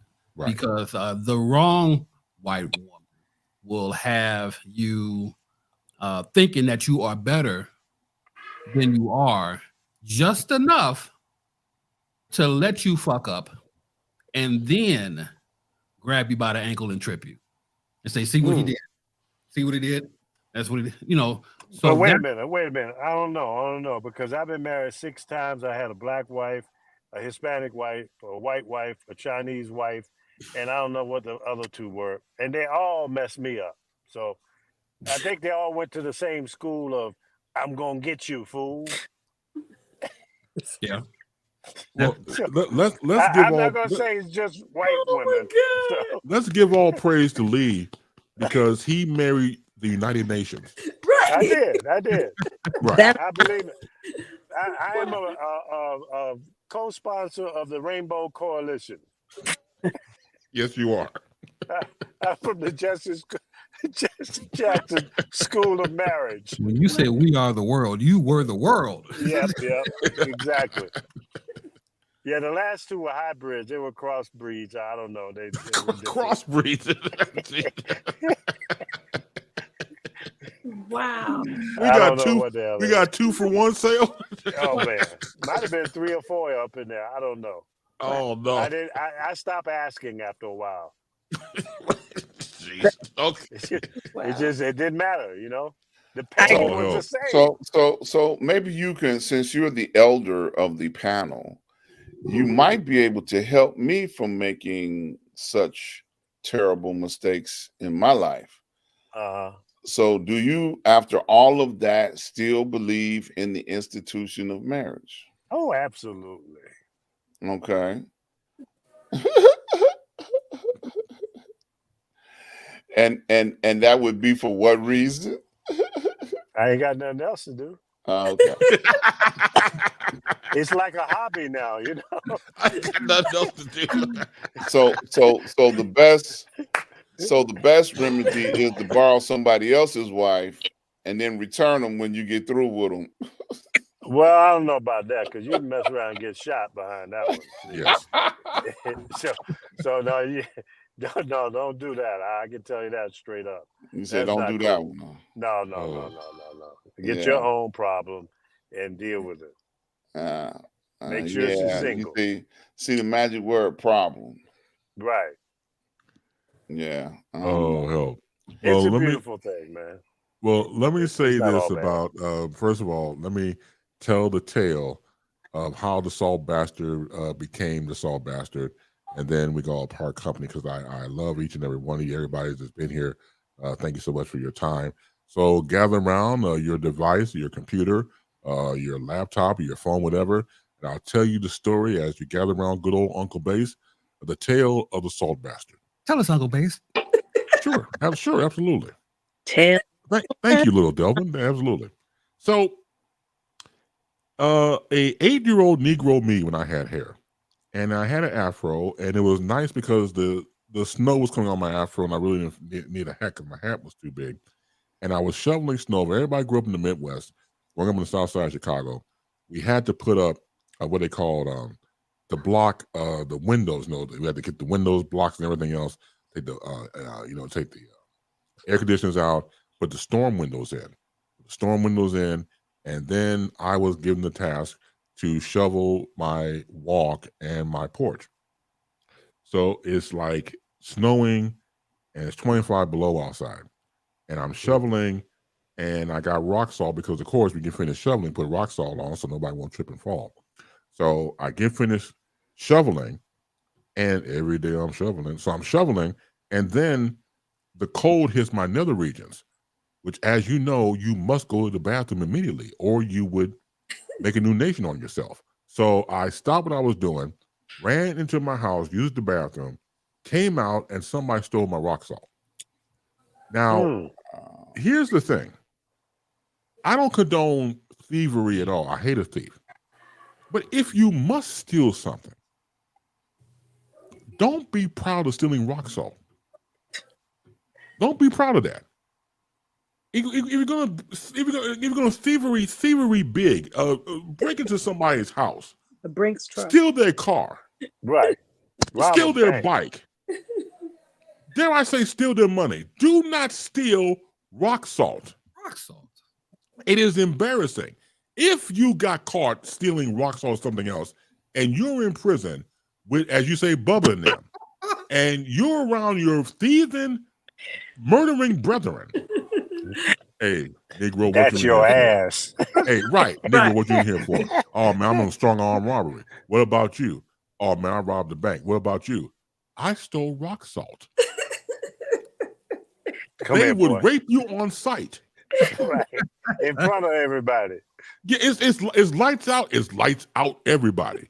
Just the fact your dumb ass could park your mouth sideways to say you stole rock salt, you would be excommunicated from the thievery nation. True.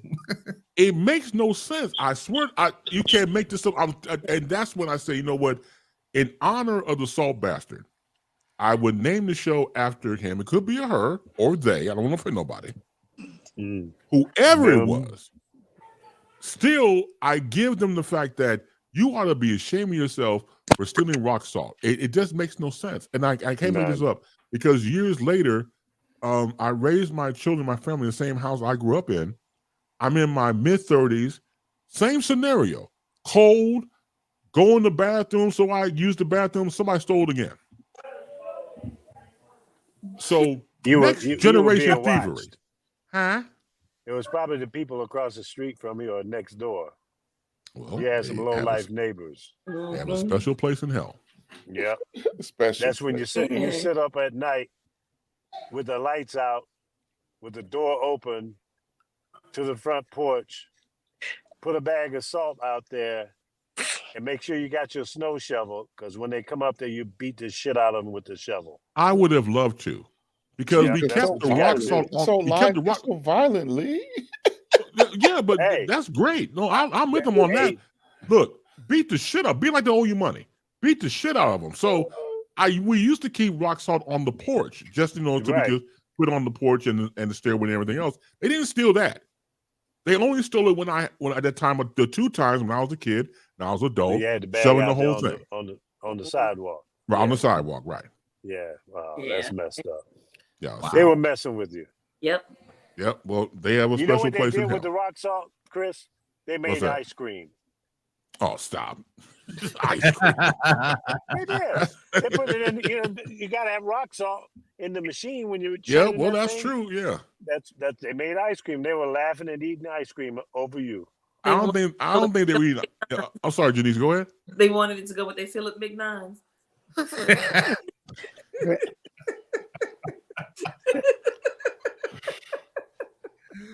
Right. You know, the one thing I took out of this story, all thieves, if you're out there, steal big. Yeah, don't settle for no rock. doubt. Don't settle. Right. That's Go petty big. thief. If you're gonna go all the way. Yeah. Rock salt is the no.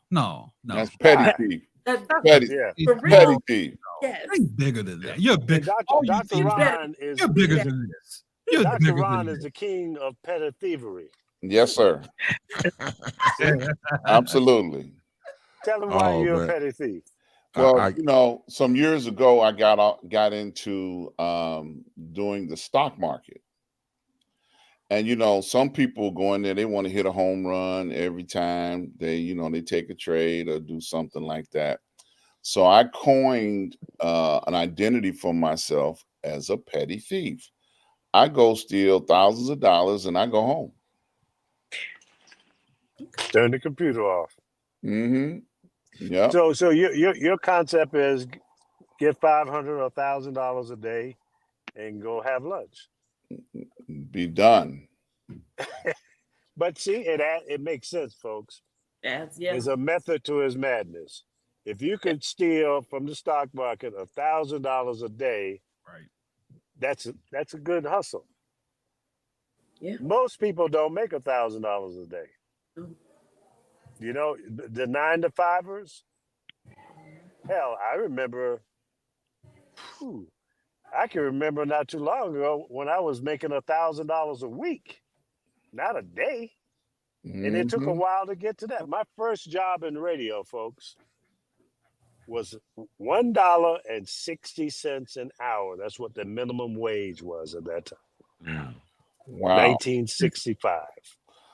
Wow. So it took a long time for me to get to a couple of $100 a week. I went from Norfolk, Virginia to St. Louis, worked at a station there for $220 a week, gross salary. So $1,000 a day, even today, is a good day. Yep. And then you rolled up to be one of the most profitable people in radio, $1 million contract 2-3 times in a row. Yeah, I got lucky. and no, it wasn't easy. I worked hard for it and had to learn the art of negotiation. You know, you got to negotiate your deals. You got to know your value and know when to ask for the big bucks. And I remember working with a lawyer, and that lawyer represented Doug and Tom. I wrote a letter to that lawyer. That lawyer took that letter to the president of, at the time it was called, was it Globetrotter, or it wasn't Clear Channel? What was the name after Globetrotter? I can't remember now. He got on a plane, took that letter to the president of the company in Los Angeles. They matched the deal. Doug and Tom both were instant multi-million-dollar DJs from that point. You talking about Gannett? That's Gannett? Yes, Gannett. Yeah. Yes.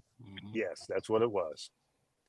So that's what I learned in this business, the art of negotiating. Now, what happened with that deal was both of them, Doug and Tom, were at GCI, and I had come back to BMX from San Francisco.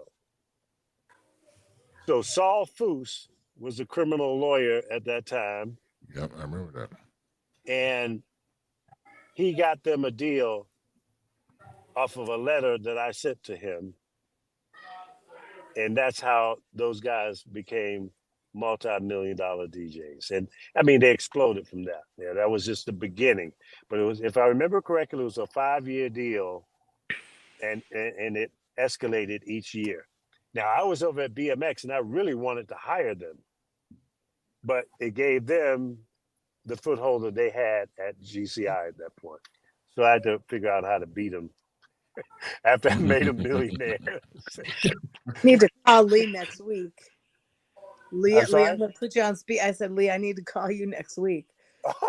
Okay, call. You If I can help add you, me to the you got it. collection of your Well, hey, why not? Well, it's If it- funny if- though.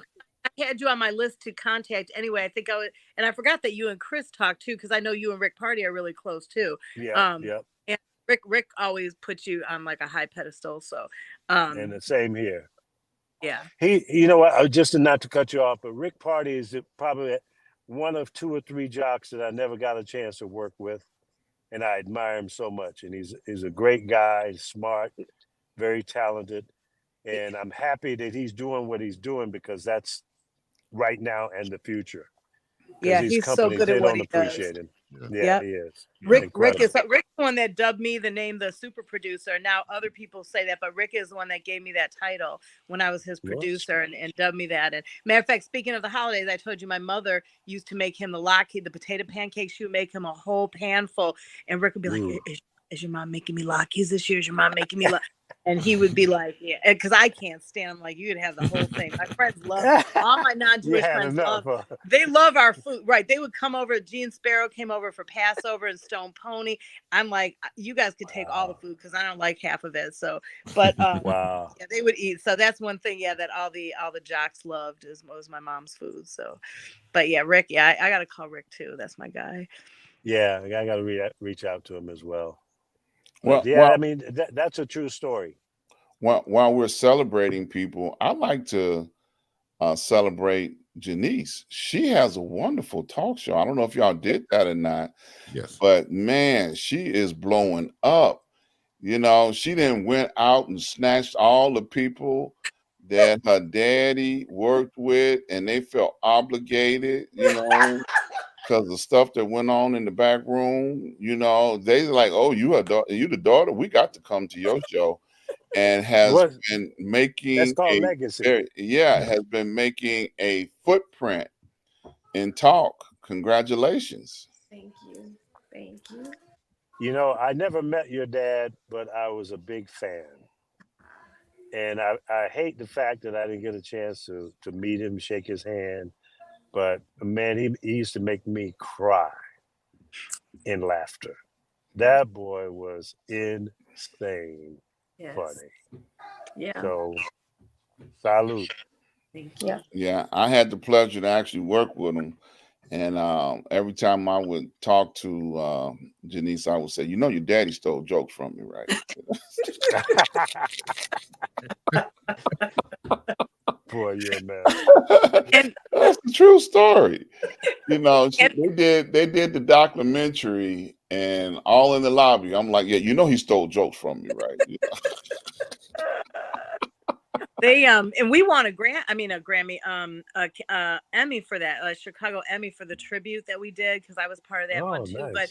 But when your dad used to do Miltroneers on Tuesdays, you're talking about a Hollywood mega superstar that would charge $2 or $3 to watch a comedy show at Miltronaires, and he would have like, the the macaronis and the the dancers and the I mean, and he would be like, he would joke $2, he's like, and people would come in and get a full blown Hollywood star doing a show, and it's like the best kept secret, even though we knew Yeah, Burnt. That was I love my big brother. So yeah. I just saw one of his managers, Chuck Gaino, was at the retirement party I just left from. Yeah, and while we're at that, we gotta say rest in peace to Denise Jordan Walker. Because Denise worked with Bernie. She was his publicist, and she just passed away recently. And so rest in peace to her. So. Yeah, absolutely. When I do a show like this, on my shows in general, usually I can hear it in my mind first before I go on. I have some semblance of what the show would sound like, but I always look forward to these shows because it's very unexpected. Because the people coming involved, I know, are going to bring some valuable content, some good times, and I couldn't have asked for more than the people I found on the panel, the people on in the first hour that brought it. I want to thank you all. So in parting, starting with Denise, and I'll go around. Denise, final thoughts. And once again, thank you so much for taking time out to be here. Thank you so much. Oh, my pleasure. It's my absolute pleasure. Like, number one, like I said earlier, I'm just always happy to talk about my dad. And as you say, it's just a pleasure to be seen. So my thanks to you and all of you all your kind words. I'm crying when I get in the car. So yeah, just thank you. This has been a wonderful experience, and happy holidays to everybody. Thank you. Thank you so much. Lisa E., the floor is yours. Yes, thank you so much again for having me again, Chris. I love you. We go back for years. We're only 28, but this was such a great of people, and I'm just so glad to see everyone. And it's funny because, like I said, Lee was on my radar anyway, and just to talk with other people that I have lots of respect for, and just in our industry, it's great to share things. And thank you, Chris, for including me too with the Hanukkah stuff, even though but I did tape Rudolph and Santa Claus is Coming to and Miracle on 34th Street, so I do watch those. So good. That's good. That's fantastic. Delvin. Thank you again, Chris. This is an amazing concept.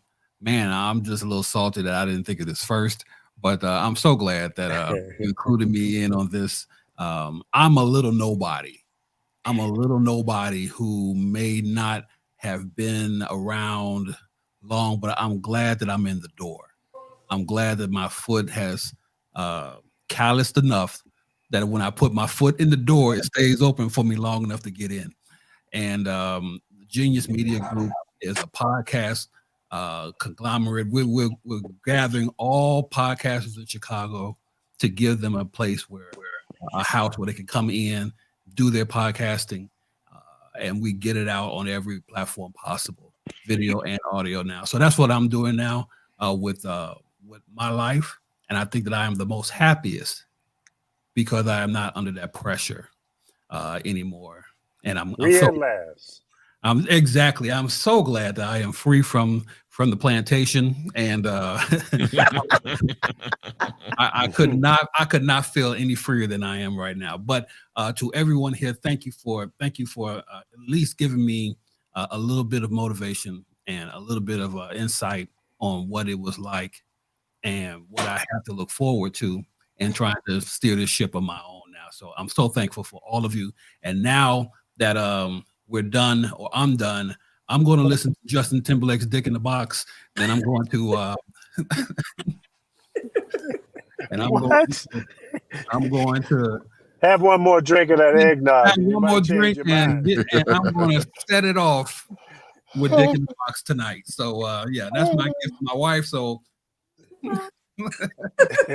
one. Put a hole in the box. Oh, brother. Thank you. Let's see. Dr. Rod. I want to thank you for inviting me. I think I've been invited before. I can't remember. When you get old, stuff, fades away and stuff. But I I ran into Chris earlier today. We were celebrating Al's birthday, and he said, "Man, I'm gonna send you the link." I said, "Okay, if you send me the link, I'm gonna show up." And I made it, and I think it's an honor and a privilege. I love my brother and everything he does, and I think this is a season that we need to put out more love and more Thanksgiving, because it's needed in this day and age. So I thank the opportunity to be able to come and just share some love. I just thank you all, and the honor to be here. And I am looking for my next ex-wife, so y'all don't. Stop looking; she'll come to you. And of course, to bring us on home, Lee Michaels. Lee, go right ahead. Chris, thank you for doing this show. It's always fun. You are a great talent and a real radio guy at heart. And I want to encourage you to keep doing what you're doing. And Devin, Janice, Lisa, Dr. Ron, all of you are talented people. All of you. Not you, Chris. I'm talking about these other people. I know. And I want to encourage you guys to keep doing what you're doing. You have talent. You have creativity. And the contributions that you have made and what you can continue to contribute will carry this torch beyond all of us. And I think we all have an obligation. And I've been called a radio coach and a bunch of other names, depending on which wife you're talking about, or two. But I'd like to think that we all can pass the baton. Life is a relay race. And along your life, you're running through all types of adversity, happiness, experiences, pleasures, achievements. Gather all of that, put it in that baton and pass it to someone else and encourage them to do the same thing. That keeps the opportunities going. And when you find some talent, nurture that talent, coach that talent, guide them to the best of your ability. That keeps the torch burning. And I bet, Janice, your dad did that as well. He inspired, coached, put his arms around, kicked somebody in the butt from time to time. But we have an obligation and a responsibility. If you want to see broadcasting, entertainment, whether it's from the comedic lane or acting, whatever, anything from a creative standpoint, if you make a commitment to help someone else pass that baton, then guess what? I can tell you this, 30 years ago, nobody was talking about the internet. Okay, it's here. 30 years from now, we don't know what we're going to have in front of us. We don't know what opportunities, what technology. Now everybody is talking about AI. Guess what? AI is going to be good and it's going to be bad. It's going to replace some talent.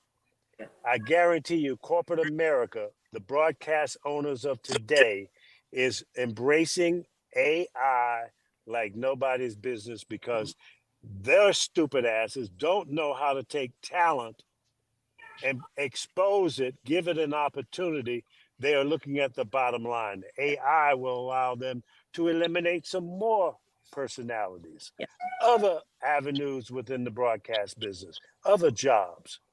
So don't let that scare you. Don't let that get in your way. Maybe embrace some of that. Learn how to use it. Creative mindset will keep you going. Don't lose your creativity. Period. I'll leave you with that. God bless you. I love all of you. Yes. I love it. We don't know if we're going to be here next year. So we got a few minutes, a few days, a few weeks, a few months, maybe another year to do what we can do. Do it. Yeah. Absolutely. And by the way, Chris Bass, I shaved for your show because I was looking like you and Dr. Ron and Devin. I was Santa Claus looking a few minutes ago. We still can't see you. I'm trying to figure out what jail you in. Yeah, because he keeps going in and out of the dark. I'm in the witness protection program. Right. That's Negro protection program right there. Nothing to do with witness. What is that horror movie that had the flashlight under their chin and they was talking in the dark and they would come out, put the flashlight on them again? Right. I know. I can't remember what it was, but I remember that. It was like, but yeah, this is. I'm sitting in the car and it's 47 degrees outside. And my wife went to Walmart and bought this ugly ass shirt because I don't have any winter clothes. That you will burn afterwards, right? Right. Absolutely. You're gonna chuck it out the window at 70 miles an hour when you leave there, right? Oh, absolutely. I have never in my life owned one of these cowboy Yahoo shirts, but at least it's warm. Okay, that's the main thing. At least it's warm. Never. It's doing its job. And she got it from Walmart, damn it. I mean, really. So, hey, listen. Ralph Lauren, they don't have a Ralph Lauren down there or whatever, you know. You know, I don't know, she was going to pick up some groceries and stuff for dinner for Christmas Eve and Christmas Day. And I guess Walmart must have been in the neighborhood. So I don't have any winter clothes. I mean, I got this little jacket here. He ain't got no winter clothes. He don't come out the apartment. He be in the apartment with the fireplace on hell, talking about it's wonderful weather in here, 70 degrees on the patio, you know. But I mean, the winter clothes that I might have are in storage in a storage unit in Las Vegas, and I haven't seen it in 6 years. So my fat ass probably don't even, can't get in them. I can't put the glove on. I'll be like O.J. Simpson. Can't get that damn glove on. Oh, but no. I ain't too fat now. But anyway, I'm sorry, man. You get me on a roll and I get stupid. It's too late. It's too late. Oh, let me say this before we part company. Again, I couldn't have think or thought of a better group of people to do this with. And again, like Lee said, let's bask in the moment because we're not privy to the day and the hour, the time that we may leave here. But the time that we're here, let us love on each other and realize that we're all family in the spirit of what it should be. I want to thank my guests on this panel. I want to thank Delvin Randall, Janice McCullum, Lisa E., Dr. Ron Ford, Witness Protection Program Lee Michaels. We're going to thank him too for getting out and let the let the authorities let him do the show. I don't know what he had to trade in for it. I got to go back in. You got to go back in, right? Yeah. They got dogs and everything out there waiting for me. Oh, man. This has been great. Family, thank you so much. I love you more. Everybody enjoy your holidays, and thank you so much for being here. I'm coming. Leave me the fuck alone. Thank you, brother. Sorry. Thank you for having me. They're waving at me now saying, come on. Right, I know. All right, I'm going to cut the light out now, damn it. What they saying on his ward, lights out. Lights out, everybody. Oh, hell. Take care, family. I'll talk to you soon. Dogs Thank out you. here, man. Merry Christmas. Don't bring those dogs out Merry here. Christmas. I'm gonna kick him in his face.